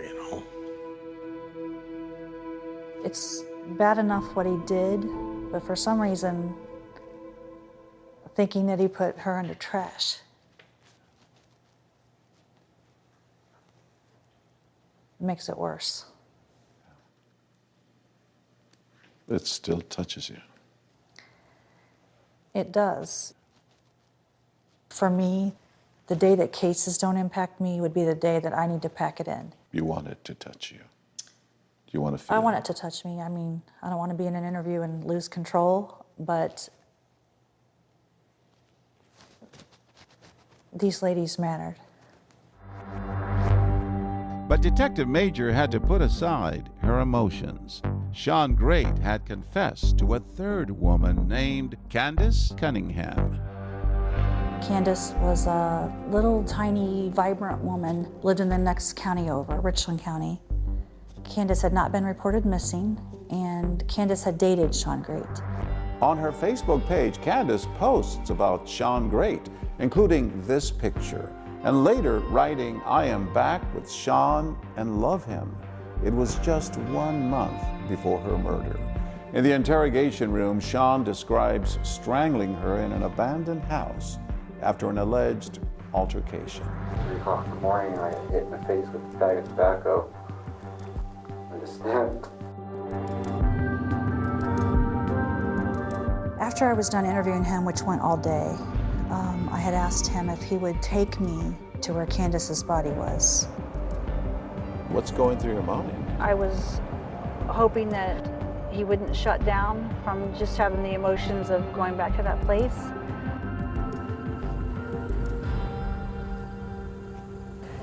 So this is the scene where the home was, where Candace Cunningham was living with Sean Great. So there was a home here. He burned it down after he murdered her in the home. Investigators took video of Sean that day as he led them to where he left Candace's body. He's agreed to come out and show us where he put the body. He killed her in a house that was here and then dragged her body toward the ravine. Prior to burning that down, he carried her body wrapped up in a blanket. He carried her to the ravine. Yeah, I remember these rocks. How far down? Carried her across the creek and up, straight up the hill, about between 10 to 15 feet. There's a big shrub. While you were here, Sean got emotional. He did. When we rolled up, I actually had to ask him, "Are you okay? You okay?" All right. And he said it was hard. It was hard. What was it like to finally find this woman and give it some closure? Like I wanted to go down to the ravine and rescue her, but she's gone. Frustrating that she hadn't been reported missing, that no one even knew at all.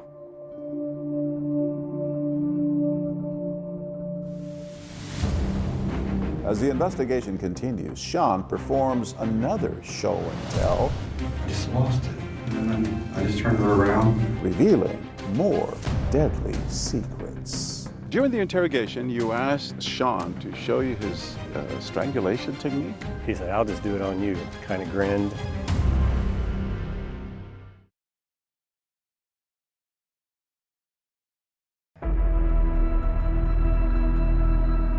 next to that desperate call for help from a woman being held captive. Police are now investigating whether they have a serial killer on their hands. Sean Michael Great is being held for kidnapping tonight, and the sheriff's department says he should be charged with murder. Lord, I told that undertaker, undertaker, please drive slow. The community response was one of just complete shock. People had no idea that something like this could happen here. Even though I don't know them, we are thinking about them and praying for them. All I kept saying was, oh my God. And it was just like, this is unreal. No, we're not talking about the same guy. I was just like, how? I knew he had this anger, but when I first found out, I couldn't comprehend that this was something he had actually done. Those closest to Great were surprised to learn of his killing spree, despite them having their own chilling experiences with him. His former girlfriend, Christina Hildreth, says Great once spied on her from inside her sofa. He says, I've been living in the couch. He said, when you came in, you were sitting on me. I seen everything you did. He had cut a slit into the back of the couch, and he was crawling in and out of the couch, and he would come out at night. That was terrifying. And his friend Tim Dennis claims he had a text exchange with Sean that made his blood run cold. He had, just out of the clear blue, asked me if he could borrow $20.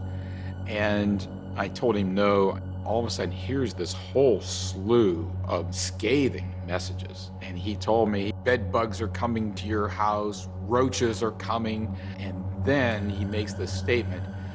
He says, meet the other me.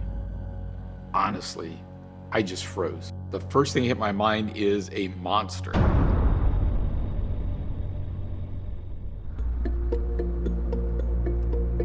2 days after his arrest, you go interview him again now with Detective Evans?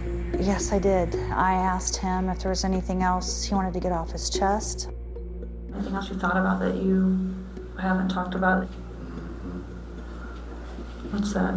It's a cold case. They've already found her. I'm thinking her name's Dana. I totally forget her name. He tells me that he had killed a woman in Marion County. 10 years earlier. 10 years earlier. Dana. He didn't know her name for sure. Who was she? She had come to his mother's house to sell magazines. Sean says he got upset because the woman didn't deliver the magazines that Sean's mother had ordered. He said he was in town and just happened to see her. So he said he made up a story that he had money back at his house. So that's when I fronted her. So you're gonna rip me off like you did my mom, Dad. That's when I choked her out right here. He said he placed her out by some railroad tracks. Her body had been found years and years ago. She just hadn't been identified. Detective Major knows authorities will need to figure out who this Dana is, but they press on, probing Sean about key details of his other murders. Detective Evans and I decided we might try to have him show us how he strangled the victims. So Brian Evans says, would you do this on a doll? And what did he say? He said, I'll just do it on you, and kind of grinned. I was like, okay, and then we got up. So I roll the camera. Okay, this is Detective Major. We have Detective Evans in the room, Sean Great in the room. Then he kind of just gets behind Brian and does a hold on him. Or I had to just like grab her. I look at Brian's eyes and I'm thinking, this is not good. So I'm you, and you're Sean. So what did he do? So he just came up behind. He said I'd get up behind him like this, and then he comes back. He locks this in, he locks this arm in, he locks this head here, and then he just pushes down and squeezes. Wow, wow. And at that point, I kind of mouthed over to Detective Major that I'm not doing that again. You could have lost consciousness in seconds. He could have killed you. I didn't put a whole lot of thought into that. It just went to getting the evidence, and I feel I have some training that I don't believe he would have killed me. Police don't normally get this kind of demonstrative evidence. You don't normally have a killer not only confess to a crime, but then actually show you how he did it. How'd you know to stop? She went like this. This morning, suspect Sean Great held on a $1 million bond and facing double murder and kidnapping charges. Do you understand the nature of the 3 offenses charged in the complaint, Mr. Great? Yes, Your Honor. He seemed kind of unalarming. I could understand why maybe women were trusting of him or went with him willingly, because he didn't look like a monster. Law enforcement is on the hunt to figure out just who is this unidentified woman Sean Great has confessed to killing 10 years prior in neighboring Marion County. Nobody knew who she was. It was a great mystery. Investigators reached out to the Ohio Bureau of Criminal Investigation. My name is Samantha Molnar. My position at Ohio BCI is a forensic artist. I can do a clay facial reconstruction from the skeletal remains. We can actually 3D print an exact replica of the skull. I basically start doing the clay reconstruction from there, building the muscle structure on the face, placing the average tissue depth markers, and then kind of finishing the sculpture. We did receive some tips, but none of those tips led to an identity. Detective Kim Major isn't just trying to crack the Sean Great case. She also has to juggle the full-time job of being a mom to 3 active kids. All right, hook her up. I'm always worried about her, no matter where she is. I would stay up at night, me and my little brother would, and just wait till she gets home. I try to say that I am not overprotective of my kids, but I'm sure I am. But could this case put Kim or her family in grave danger? When the case was going on, our fair kicked off. I get a phone call, and it's a man, and he said, "I have your daughter."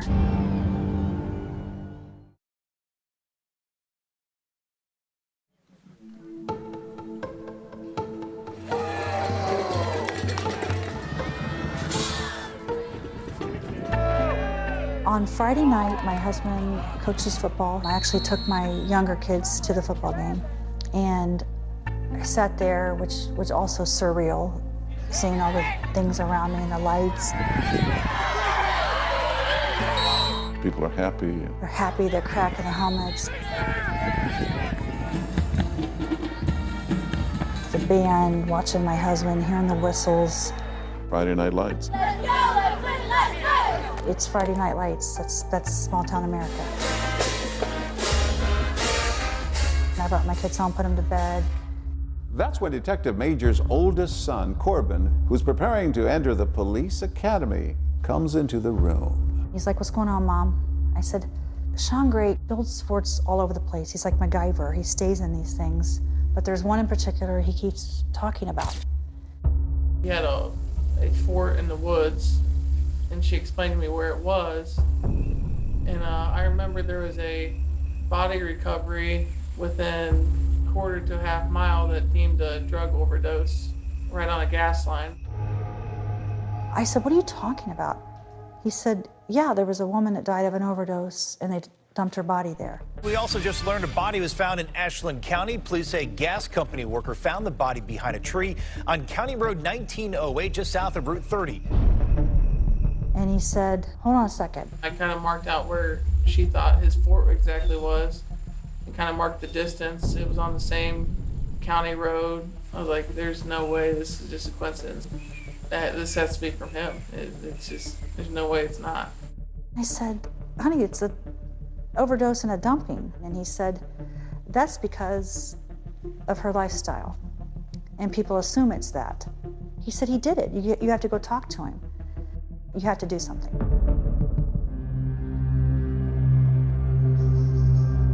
The next morning, went in to the jail, pulled Sean Great out. There's a case from out in the county, meaning that we found a girl.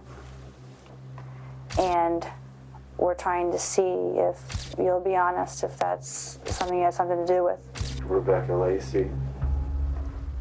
Yes, sir. I had problems with her once. 31-year-old Rebecca Lacey's death had been ruled a drug overdose by the Ashland County coroner. But now, Sean Great shares what he says happened to her. We played a game of pool. I went to the bathroom, right? I had some money in my wallet. And that's the first thing I did was just check my wallet. And it was gone. He said she had stolen a few dollars from him. And he said he had strangled her. He talks about borrowing a car and taking her body out and dumping her in my county.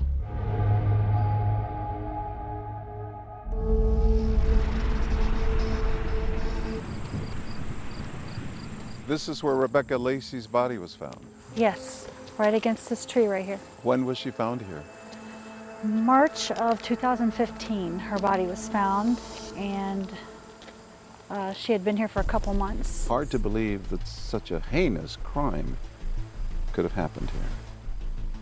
It should be a place of solitude, but instead, it's a place where a woman's body was discarded like she didn't matter.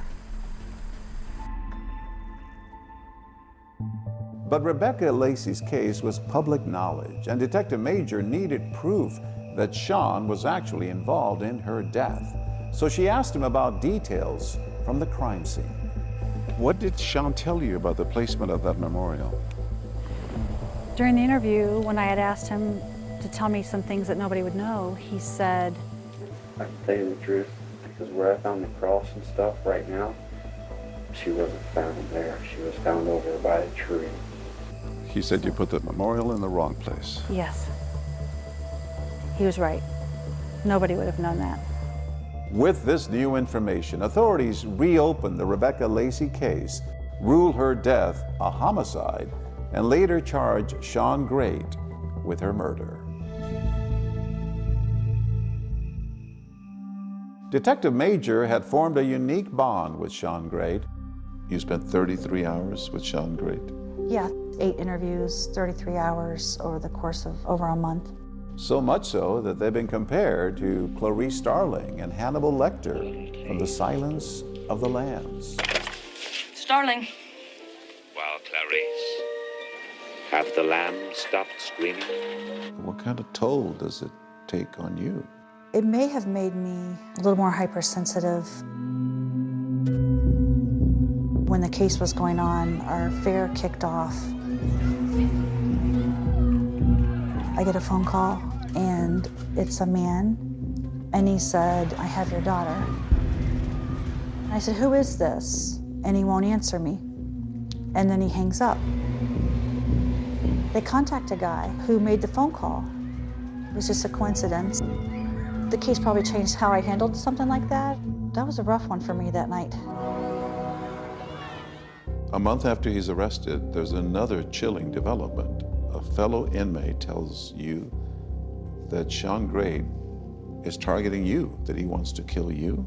He said that Sean Great told him he was trying to find my gun on my body, that he thought it would be the ultimate to kill me.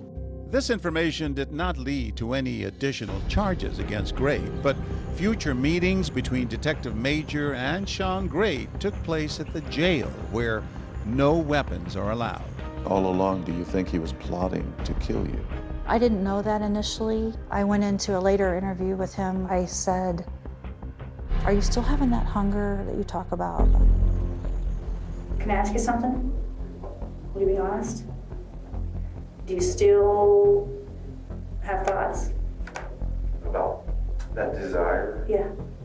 I'm afraid the desire probably grew when there wasn't no desire at first, but it might have gotten more. Now I feel like something that I had to do.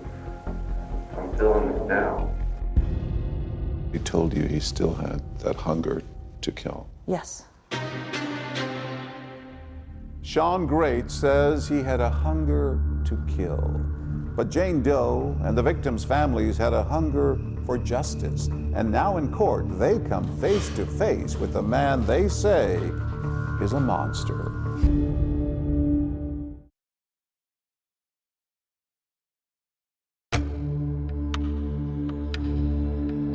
It's April 2018, and Sean Great goes on trial at this courthouse for crimes against 3 of his victims: Jane Doe, Elizabeth Griffith, and Stacy Stanley. It was the trial that everybody was waiting for. They wanted to know if this community, if these families were going to get justice. This is not a whodunit case. This is a he did it case. The defendant subsequently, over the course of multiple interviews, confessed to every element of every crime with which he is charged. I ask that you consider that Sean freely and voluntarily gave information during several interviews which implicated himself in several serious offenses. Jane Doe comes face to face with her abductor, bravely taking the stand against Sean Great, detailing her horrifying ordeal. It was probably the most crucial testimony in the case. How was he choked? With both hands around my neck. Did he let go of your neck? I think when I stopped struggling and fighting, he asked me if I had enough. And I think I just remained motionless, and so he released his hands. She testified about the terror that she went through during the time that she was kidnapped and sexually assaulted. At the trial, they played the audio of your interview. They did. With Sean. Yes. I entered the interview room to interview Sean Great. You can hear my heart beating at key times during the interview. Who was that you were talking to on the phone?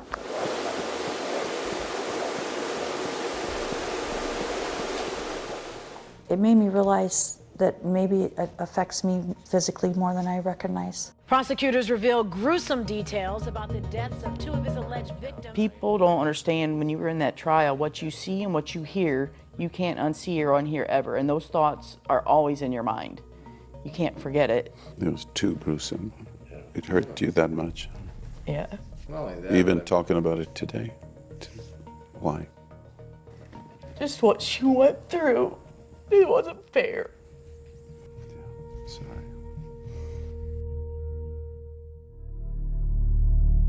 We, the jury, being duly impaneled, find the defendant, Sean M. Great, guilty beyond a reasonable doubt of the offense of aggravated murder. Sean Great, guilty on 2 counts of aggravated murder as well as rape and kidnapping. But justice is bittersweet. He devastated so many people, he changed our lives, and he took away not only Elizabeth's innocence, but the innocence of all of us that believed we were safe. The day of his sentencing, Sean Great addressed the court. I ask you maybe forgive me, find in your heart someday. I know not today, someday. This mess, I'm sorry for all human beings to have to listen, hear this. Okay? I'm sorry. I can't change nothing. Believe me, I would. Not for me, but for you guys. He asked us in court to forgive him, not for him, but for us. And obviously, I haven't forgave him for what he did. Real justice would be for you to come with me for about 5 minutes, burn in hell. The victim impact statements were extremely emotional and very powerful. We heard from Stacy Stanley's son and 2 of her brothers. It doesn't affect just one person when you kill them, it affects everybody. You ever bury your mother? I had to pick a casket out. I didn't expect that this young. The offender was found guilty, and a sentence of death by lethal injection shall be imposed on Mr. Great.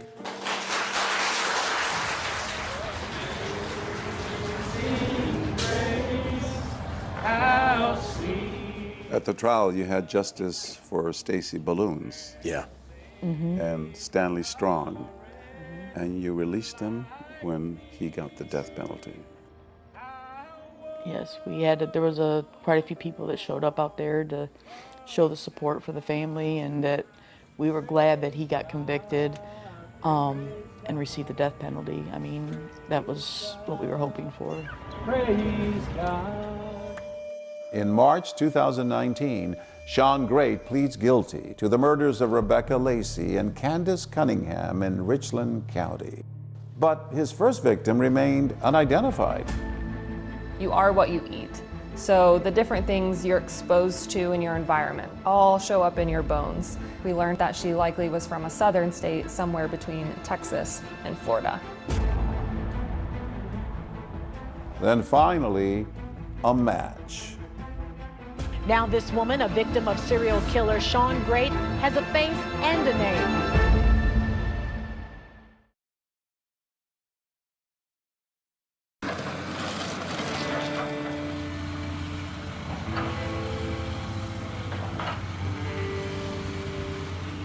In June of 2018, the community of Ashland, Ohio gathered at the site of Jane Doe's frantic 911 call.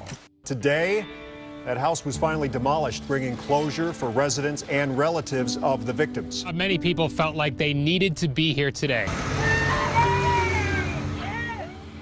After we found out that Elizabeth was one of the people in the house, I would have nightmares about it. And I would see her in the window asking for help. I wanted them to tear it down so bad, and I was so happy the day that they did. You were there when you saw the house on Covert Court destroyed, demolished. I was. What did that feel like? It was a tangible piece that was destroyed, but the weight of the situation is still here. 2007, the remains of a female. 1 year later, another step forward, a new development in the search for the identity of Great's first known victim. The preliminary results indicated that the victim was very likely Dana Nicole Lowry of Minden, Louisiana. So genetic genealogy was able to provide us a family and a potential identity of this person. And what we did next was go down and swab the daughter of Dana. We were able to directly compare the DNA from the daughter to the DNA from the remains to be able to confirm that was Dana Lowry. Sean Great pleaded guilty to Dana Lowry's murder. So now there are 6 known victims, and only one of them survived, Jane Doe.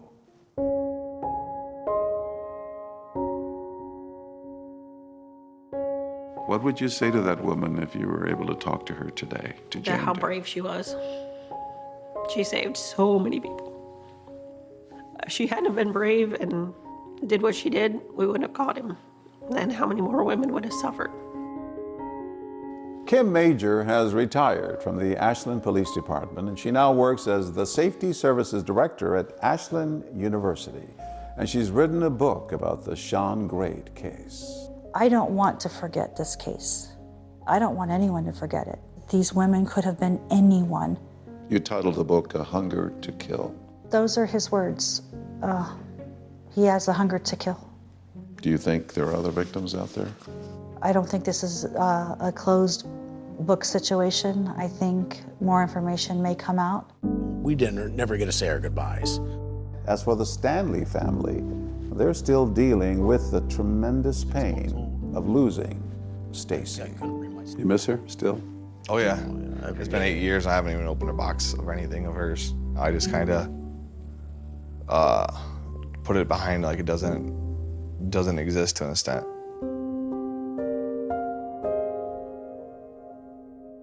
What keeps you going? I know she would want us to go on. And the boys. It just breaks my heart to see what they go through every day. Right, you ready, girlfriend? And you know, like he just had a new baby. Grandma's? You see Grandma's? And he took her out and set her on his mom's bench at the cemetery. Hello there. Is it Grandma? I talked myself into going out there. Oh, that was so cute. She was smiling so big. It's beautiful. And that's hard for me to sit and see my daughter never gonna meet my mom. Oh, she was a great grandmother to her first granddaughter, and I'm sure she would have loved mine just as much. My mom did not deserve that. Any of the women didn't deserve that. And even though Sean Great's execution was originally scheduled for 2025, it is currently on hold until Ohio picks an alternative to lethal injection. His appeals have been denied. He also denied 2020's request for an interview. Meantime, Kim Major's new book about the case, A Hunger to Kill, is available now. That's our program for tonight. Thanks so much for watching. I'm Deborah Roberts. And I'm David Muir. From all of us here at 2020 and ABC News, good night.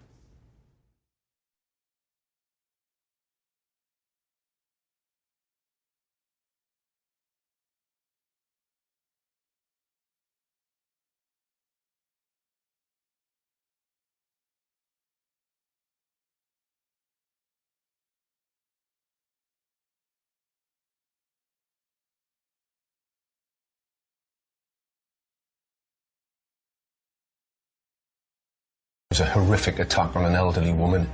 She had been struck at least 30 blows to her head and face. She had fractures to her skull, cheekbone was broken. It's at times hard to fathom how another human could do that to another human. Attacked in our own home and killed. The town was shocked. He was deemed to be the most dangerous man in Britain. He was on the run and he was desperate. The number one priority was to locate him and catch him as quick as we could. He was a real risk to the public.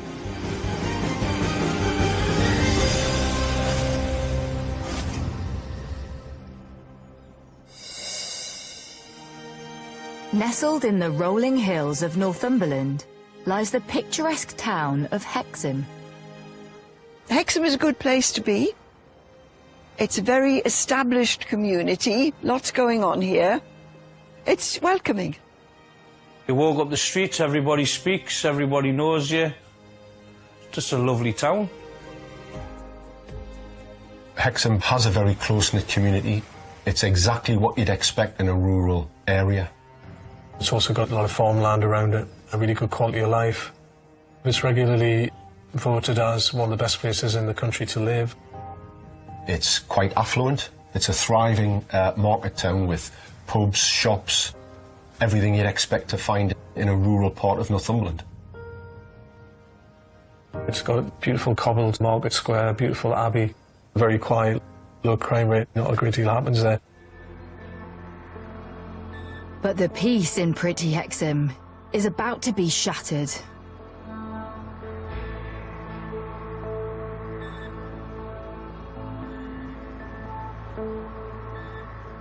We received a call from a member of the public in Newcastle city centre, which was probably 30 miles from Hexham. The member of the public had been walking through one of the streets in the centre of Newcastle and had found a handbag on the top of a public bin on the side of a pavement.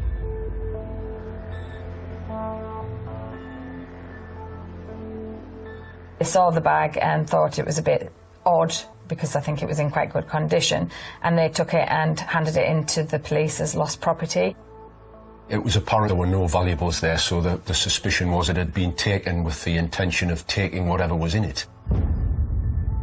The police searched the handbag to see if they could identify who it belonged to, and inside they found some ID.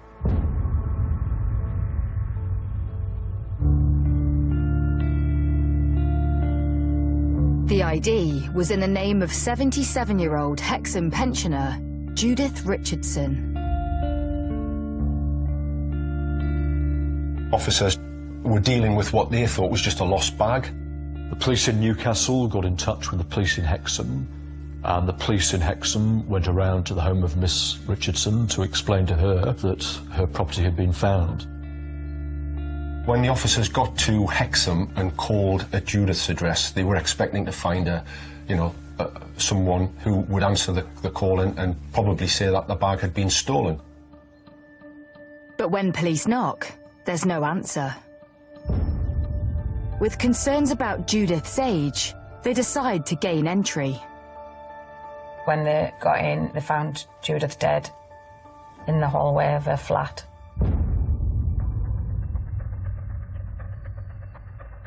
It was clear from the injuries sustained, which were horrific, that, you know, someone had done this. It was clear that it was a homicide because of the level of injury. She had been struck at least 30 blows to her head and face. And that's when they began a murder investigation.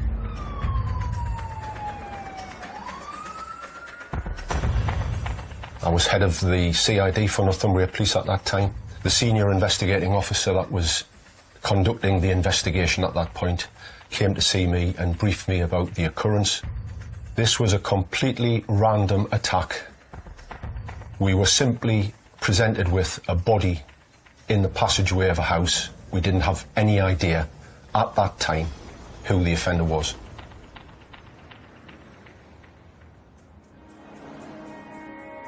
Officers piece together what they can about who Judith was. She lived on her own in a small flat in a very nice part of Hexham. She was just a normal person living in the community and going about her daily business. She had a very, very simple life. She didn't have any close family in the sense of children. She was a spinster and lived by herself with a dog. She was well known to the local church where she attended regularly. She was a real pillar of the community. With nothing untowards in Judith's life, investigators turn to the scene of the crime. The first things to do are to secure the scenes, and the scene at the address is the first scene where the body is, but obviously there's the corresponding scene in Newcastle city centre, which is the handbag and the bin. So we've got to take control of those scenes to then enable us to conduct inquiries in the right way, so we don't lose evidence. There's no evidence of a break-in, but it's clear drawers and cupboards have been ransacked, so forensic officers focus on items of interest to see if they hold clues. On the floor of the hallway of Miss Richardson's home, when her body was discovered, was an Age UK leaflet. Fingerprint was discovered on it. A tissue was found that was stained with blood and found within the bedroom of Miss Richardson's home.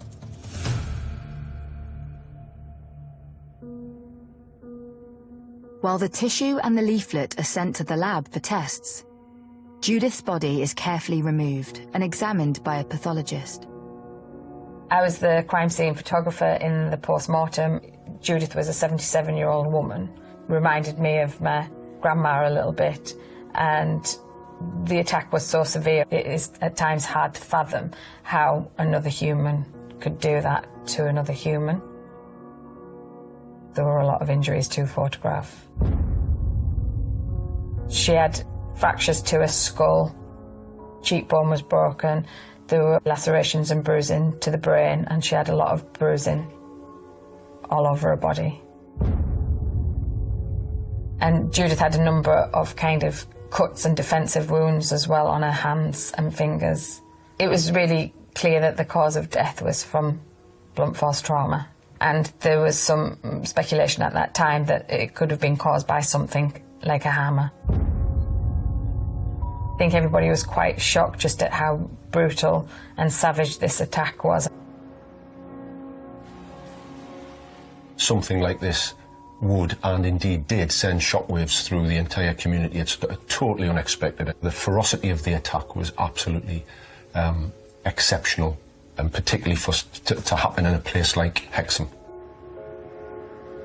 Couldn't believe that a little old woman would be attacked in this town, you know, just didn't know who was loose about. Oh, it was terrible. The town was shocked. Investigators turn their attention to the place where Judith's bag was found, in the hope they can discover who may have dumped it there.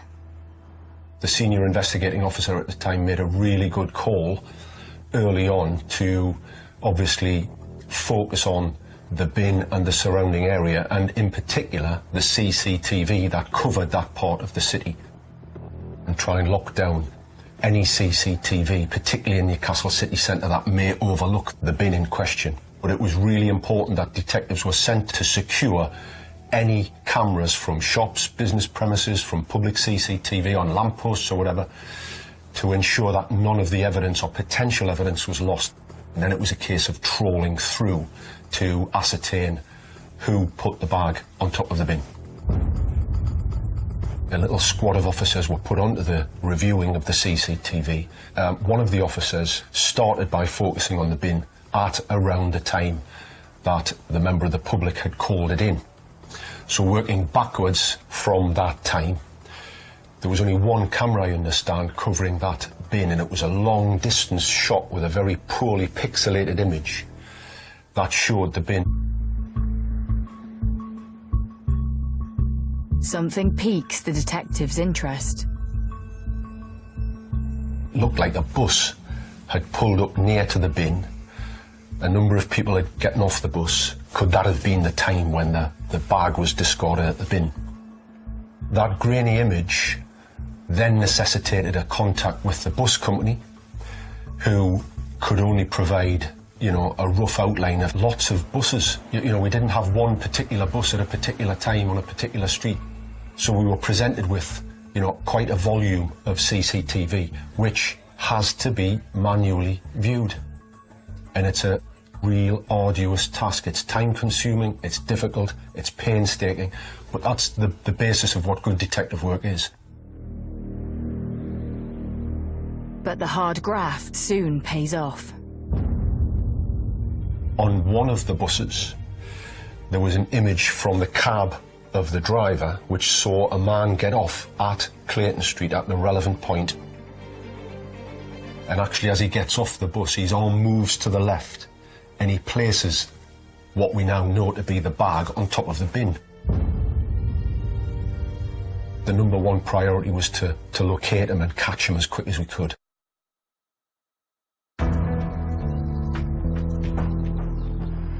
In Hexham, Northumberland, 77-year-old Judith Richardson has been found bludgeoned to death in her own home. CCTV has been uncovered showing a man getting off a bus in Newcastle and placing Judith's handbag on a bin.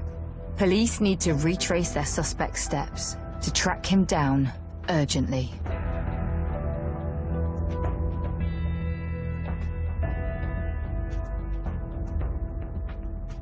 There were hundreds and hundreds of hours of CCTV which they had to check in order to track down this footage, which was of him on the bus. So from that we got a description. The officers then went back in time and looked at the same CCTV from other cameras on the bus, and there in clear view, up the centre of the bus, sat in the middle, was the offender. They had CCTV of him sitting on the back of the bus with the bag on his lap, which was absolutely crucial.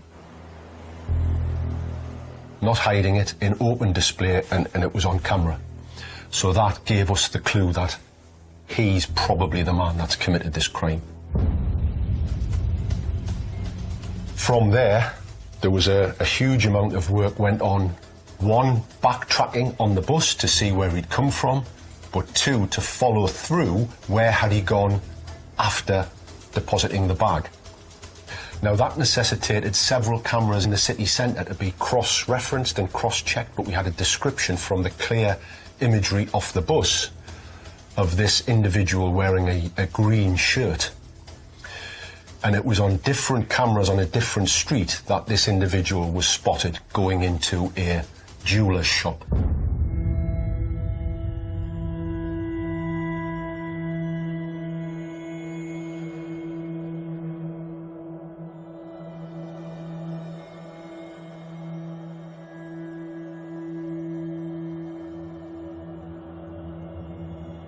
When officers then went to the shop, there was CCTV inside the jewellers, and there's the offender pawning or selling what turned out to be Judith's jewellery. Once it was identified that he'd been into this particular jeweller's, officers were deployed to go and conduct inquiries. They spoke to the owner of the store, who provided a ledger where he'd signed a name. G. Jarman. I think it's fair to say that when officers recovered the ledger and the signature in the name of G. Jarman, they didn't for 1 minute think that that would be the actual name of the person in question. I think everybody thought it would be a made-up name, but unbelievably, it wasn't. And G. Jarman became the focus of our attention at that time. The SIO conducted immediate inquiries on the police national computer and identified that he was a missing sex offender from the Durham area. He'd been arrested for a shoplifting offence a few days before the murder and bailed to court, but had not appeared at court. So that was an immediate trigger for Durham to then raise the alarm and concern about this individual, who was now known as Graham Jarman. Investigators are shocked when they uncover Jarman's criminal history. He was a very, very dangerous individual. Obviously, Durham Constabulary, which is the force next down south from Northumbria, they had been managing him as a sex offender. So an officer, a risk management officer, would have been regularly visiting Jarman. They were going to be the font of knowledge around who this person was, his background, his hobbies, his habits, his lifestyle. And that individual provided us with significant information to paint this very detailed picture of who we were actually dealing with. An incredibly dangerous man. He was previously identified as the most dangerous man in Britain in the early 90s. He was guilty of the most horrendous sex crime, where he kidnapped a 17-year-old, put her in the back of a car, used a horrendous expression, "I'm your everyday psycho." He was also involved in a series of armed robberies, so he had a criminal career which dated right back to his early 20s, really. Bearing in mind he was in his 40s and even had spent most of his adult life in prison. His previous convictions were horrendous. There was rape, kidnap. He'd been to prison several times for long stretches of jail time. I think 15 years was one of them, 8 years was another. To say that he was a dangerous individual was an understatement. But as detectives discover, Jarman hadn't always followed a life of crime. People who knew him from the 80s think that he seems to be a very different person from the one that they knew then to who became this really aggressive, violent man committing a lot of crime.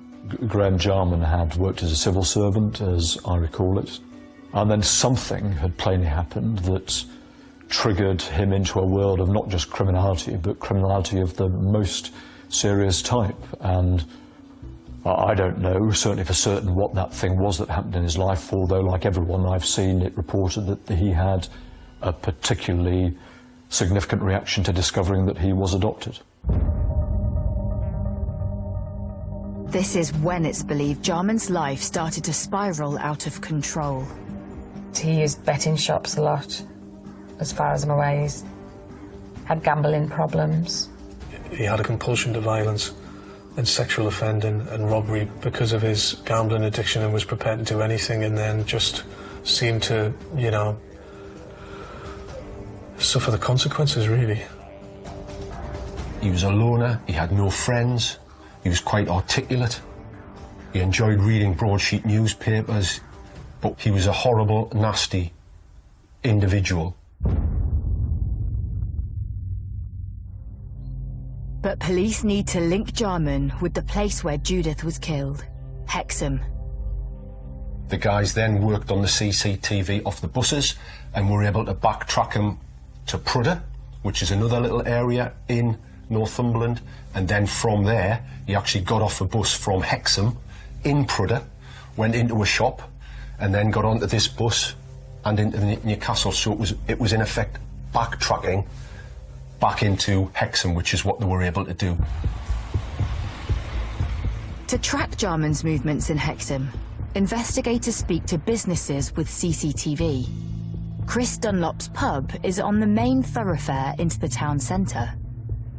Police came in, asked if they could use the cameras to have a look if anyone had walked past, because we have a camera on one side of the building, a camera on the other side of the building. And it was just by chance that he'd walked past this camera and he was on this camera, and they just thought he was a strange man, so they followed him. There's the camera there that caught him walking past on the road.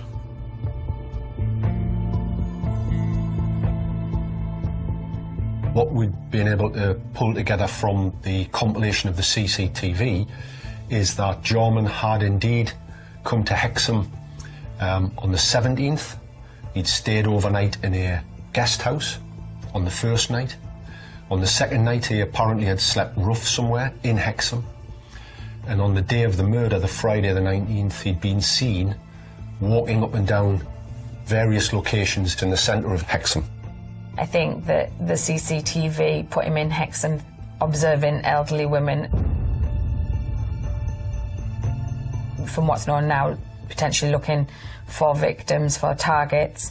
And I know that there was CCTV of him leaving a hardware store in Hexham and Judith was entering. Police now have a link between Jarman and the murder victim. But that's not all.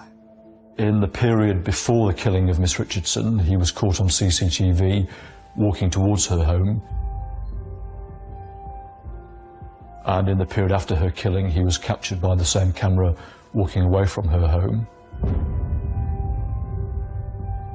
Round about the same time that we received an update from the forensic services saying that we received a forensic hit on a fingerprint that had been found on an Age UK form that had been left in Judith's house. And that fingerprint also matched the name Graham Jarman. Also, his DNA was found on a tissue that was blood-stained within the bedroom at her home where she had been attacked. In the meantime, there's been another big development. A hammer was found in a Aldi plastic carrier bag. It was found on the wall of one of the neighbours. The hammer was examined and DNA was discovered on it. Blood and hair found on the head of the hammer matches the DNA profile of none other than Judith Richardson. But Graham Jarman's whereabouts are unknown. Once we come to terms with the fact that we've got a really serious offender with a background that is just unbelievably violent and aggressive and whose mental state is such that, you know, he's been described as a psychopath, it's absolutely imperative to get a hold of the individual. So we had to try and track him down. To protect the public, he had to be captured very, very quickly.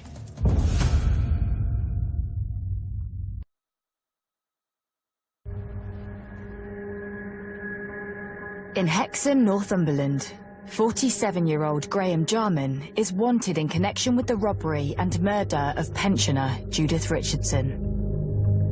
After finding his fingerprint and DNA at the crime scene, police need to track him down urgently.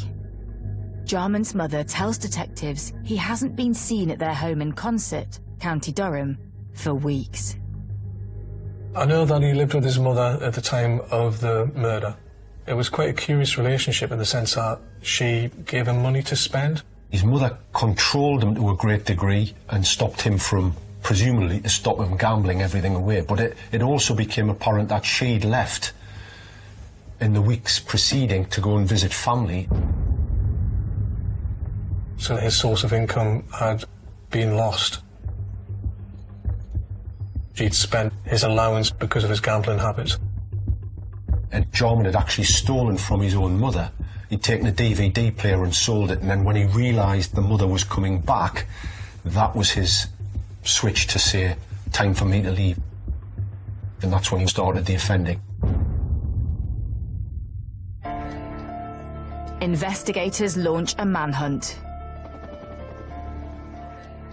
They need to retrace their suspect's steps after he pawned Judith's jewellery in Newcastle. He was followed on CCTV, getting into a taxi which we believe went to Gosforth, which is an area at the north of Newcastle, and his whereabouts thereafter were unknown. He would jump on buses and travel all over the area, but his background and his previous offending meant that this was really #1 priority for primarily North East forces. The first priority really was to come up with a press strategy, which then meant speaking to the media, getting the message out, identifying who he was with photographs and imagery that we had to get the public to be the eyes and ears for the police. Journalists and reporters from all over the North East are enlisted to help. We were called in for a briefing by Northumbria Police in order to explain the background to the case, the fact that he was on the run, the fact that they needed the public to try and keep an eye out for him in very simple terms, released a picture of him and appealed for assistance in tracking him down. He was deemed to be the most dangerous man in Britain, yet again having previously been identified as the most dangerous man in Britain in the early 90s. And as soon as his name became public, we were aware of the really horrendous background of offending, which he was guilty of and had been found guilty of previously, so that you knew you had a very, very dangerous individual who was out at large. To add to the investigators' woes, Jarman is already one step ahead. He was seen in a supermarket where he changed his clothing, so he was changing his appearance to make it much harder to track and find him. We do know that he'd purchased a set of hair trimmers and he'd shaved his head to try and change his appearance. He was almost bald, or looked, you know, very closely shaven. The search was really about understanding him and trying to preempt where he was going to go. And what we thought was really important was to get the expert input from a forensic psychologist, which is what we did. The reason they brought in a psychologist, although it sounds a bit like Cracker the TV series, was really to try and identify his motivations, his pattern of behaviour, what he was likely to do while he was on the run. That psychologist came up to Durham and insisted with us, and we spent hours with that individual poring over who Graham Jarman was. He was able to paint this picture of the sort of mindset. He classed him as a psychopath plus. The psychologist tried to identify what he might do next. He'd been living with his mum, so the chances were he was on the run and alone and was trying to fend for himself, really. Where would he get money from? Could he potentially target another elderly victim? The psychologist was then able to build and draw and come up with a really detailed offender profile of Jarman, which didn't only look at his history, but almost got into his head and his mindset of what he'd be thinking, what he'd be concerned about, what he'd be planning. And from that fed into our strategy for press releases to the public. When we were asking the public, rather than just saying, this guy's wanted, please tell us if you see him, we had to provide something more, and we were able to do that. The profile indicated that he was transient. He would travel on public transport, in particular buses. He would go into bookmakers to place his bets, if he had any money, that was. He liked going into libraries where he would sit and read. So this all had to be passed out to the public to try and get them to engage and be really vigilant.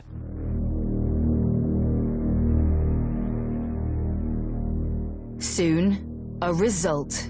There's a sighting of Jarman in a betting shop some 50 miles south of Newcastle, in Saltburn.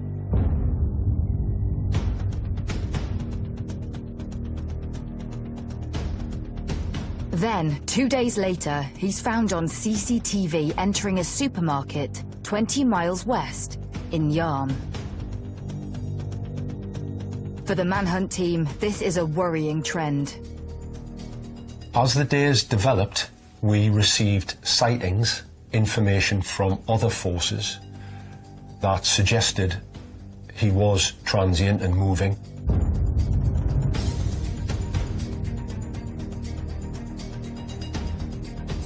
He'd gone as far south as Cleveland, and we had sightings in Stockton and other places in and around that area, which brought Cleveland police into the mix. So we now had the three northeast forces, Northumbria, Durham and Cleveland, one on top of the other, going south, and it was apparent that Jarman was on the move. And there was reason to believe he was potentially going to commit crime as he moved down. And there was a suggestion that he was potentially going right to the southern coast to see family and friends down there.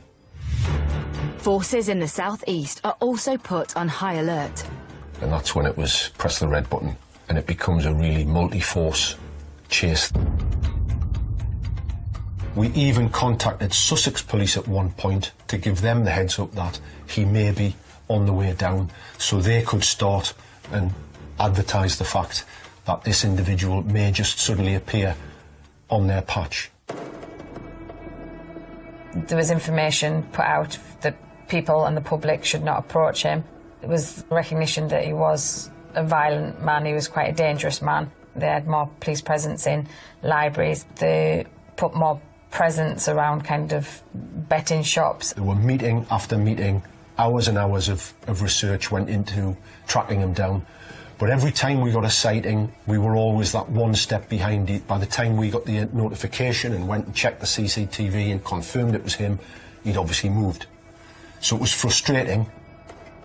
And not all of the sightings were actually of Jarman, and that was another frustration, and it always is on a manhunt like this, where every single request has got to be assessed, visited and checked out. We had several sightings that were Jarman, others were not and had to be discounted. The manhunt team makes one final push.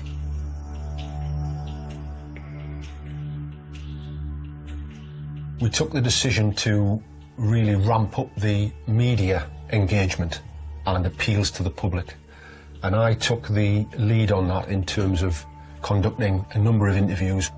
I'm appealing directly to the public and indeed to Mr. Jarman to give himself up. I think I did about 14 individual interviews with different media outlets, local news, TV, newspapers, radio stations, to push this message and really go for it in a big way to try and get that message loud and clear to the public.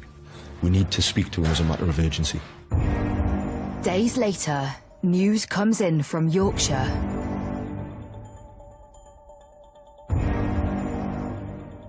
A librarian in Filey in North Yorkshire had heard the press appeal, had gone into work on Saturday morning, and she'd put Jarman's face, that was released in the media, on her computer screen as a screensaver, and got on with her business. And she was walking around the library that particular morning when, lo and behold, there's an individual sat reading a newspaper in front of her, and she realised it was Jarman, the very person we were looking for. Obviously aware of the fact that he was dangerous, but aware of the fact that this fugitive was in her midst, she did exactly the right thing, immediately got in touch with police, kept an eye on him to make sure he wasn't going anywhere, and not give away any kind of suspicion at all, which is obviously crucial in that context. 2 local bobbies turned up. I was sat in Filey Library, just minding my own business, and I was just sat there, and then the police came in. I was wondering what was going on, and it turns out that they were after the man that was sat next to me on the computer. It was actually terrifying, to be honest. He gave a cock and bull story about it not being him. They called in their more experienced sergeant, who took none of it. And he just stood up and went quite quietly, to be fair. He didn't kick off, didn't do anything, he just got up and left. They promptly arrested him on suspicion of murder. And a live scan fingerprint check quickly revealed that we had our man. In Filey, North Yorkshire, Graham Jarman has been arrested on suspicion of the murder and robbery of Hexham pensioner Judith Richardson. The 2-week manhunt, covering hundreds of miles across the northeast, is finally over. It was an absolute relief to hear that news. I was delighted that he'd been captured, and to hear that it was in a library was the icing on the cake in terms of where we presumed he would be. There was a lot of pressure on us as law enforcement agencies to actually get a hold of this individual. There was a massive threat and risk to the public. It would have been a real tragedy had anybody else been hurt or indeed killed. So I was absolutely delighted with the combined efforts of all the police involved in the various forces. But I've also got to say that was just half of the story. Catching him was one thing, but building a case against him was the real issue. Arrangements would have been made for Northumbria officers to go down to Filey, pick him up and transport him back to Northumbria, where obviously the SIO and his team progressed with interviews. As I recall it, during the course of the extensive interviews that the police conducted with Graham Jarman, he did give an account of where he had been and what he said he had done. And then, you know, proceeded to give the various excuses about why he had the bag and belongings of Judith. His account of the handbag was that he had been walking along the road where Judith Richardson lived. He claimed that he'd simply been outside of Judith's property and saw the handbag lying on the wall and had picked it up, claiming that the real killer must have left it. Obviously, that was complete nonsense. In the meantime, investigators uncover more evidence of Jarman's crime spree. It turns out that a couple of offences had been committed by him. On the way down, I think he was either in Whitby or Bridlington, he'd gone to the coast and observed a young fella parking his car up, getting a surfboard off the roof of his car, and then putting a wetsuit on and going into the sea. Jarman saw that as an opportunity to break into his car and stole, amongst other things, a wallet with the young guy's identification and credit cards and things. He then went into a shoe shop where a lone female store attendant was present, and he robbed her of money. And on leaving that store, he dropped an identity card which was actually stolen from the car that he'd attacked when the surf had gone into the sea, which again I think was used to try and bluff his way when the officers arrived to speak to him at the library in Filey. After 3 days of intensive interviewing, detectives believe they have a compelling case against Graham Jarman. His DNA placed him at the scene. They had details of the journey to where the bag was dumped. They had CCTV of him dumping the bag. They had him on the bus with the bag. He gave his name when he went to the pawnbroker's note to sell Judith's valuables. The evidence against him was overwhelming.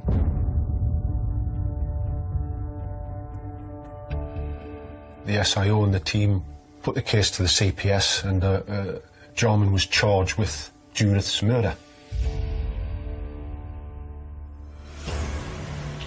Paul Greene KC is appointed to represent Jarman in court.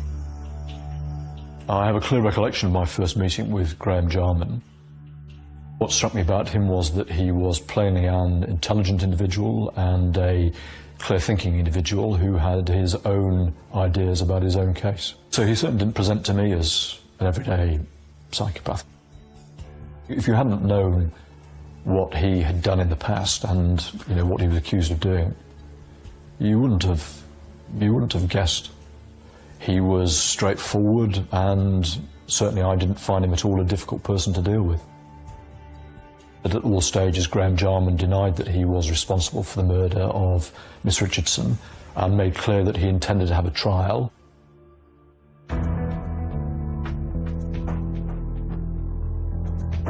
Graham Jarman finally faces justice at Newcastle Crown Court.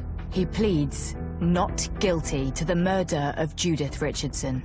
He sits in court and he doesn't give away anything when the evidence is being outlined, because the jury are there, and obviously be aware of the fact that the jury are watching him, so tend not to show any emotion for obvious reasons. The prosecution outlines Jarman's motive. He was a gambling addict. He didn't have much money to his name. The assumption is that he was simply looking for a victim in order to try and get a source of money, really.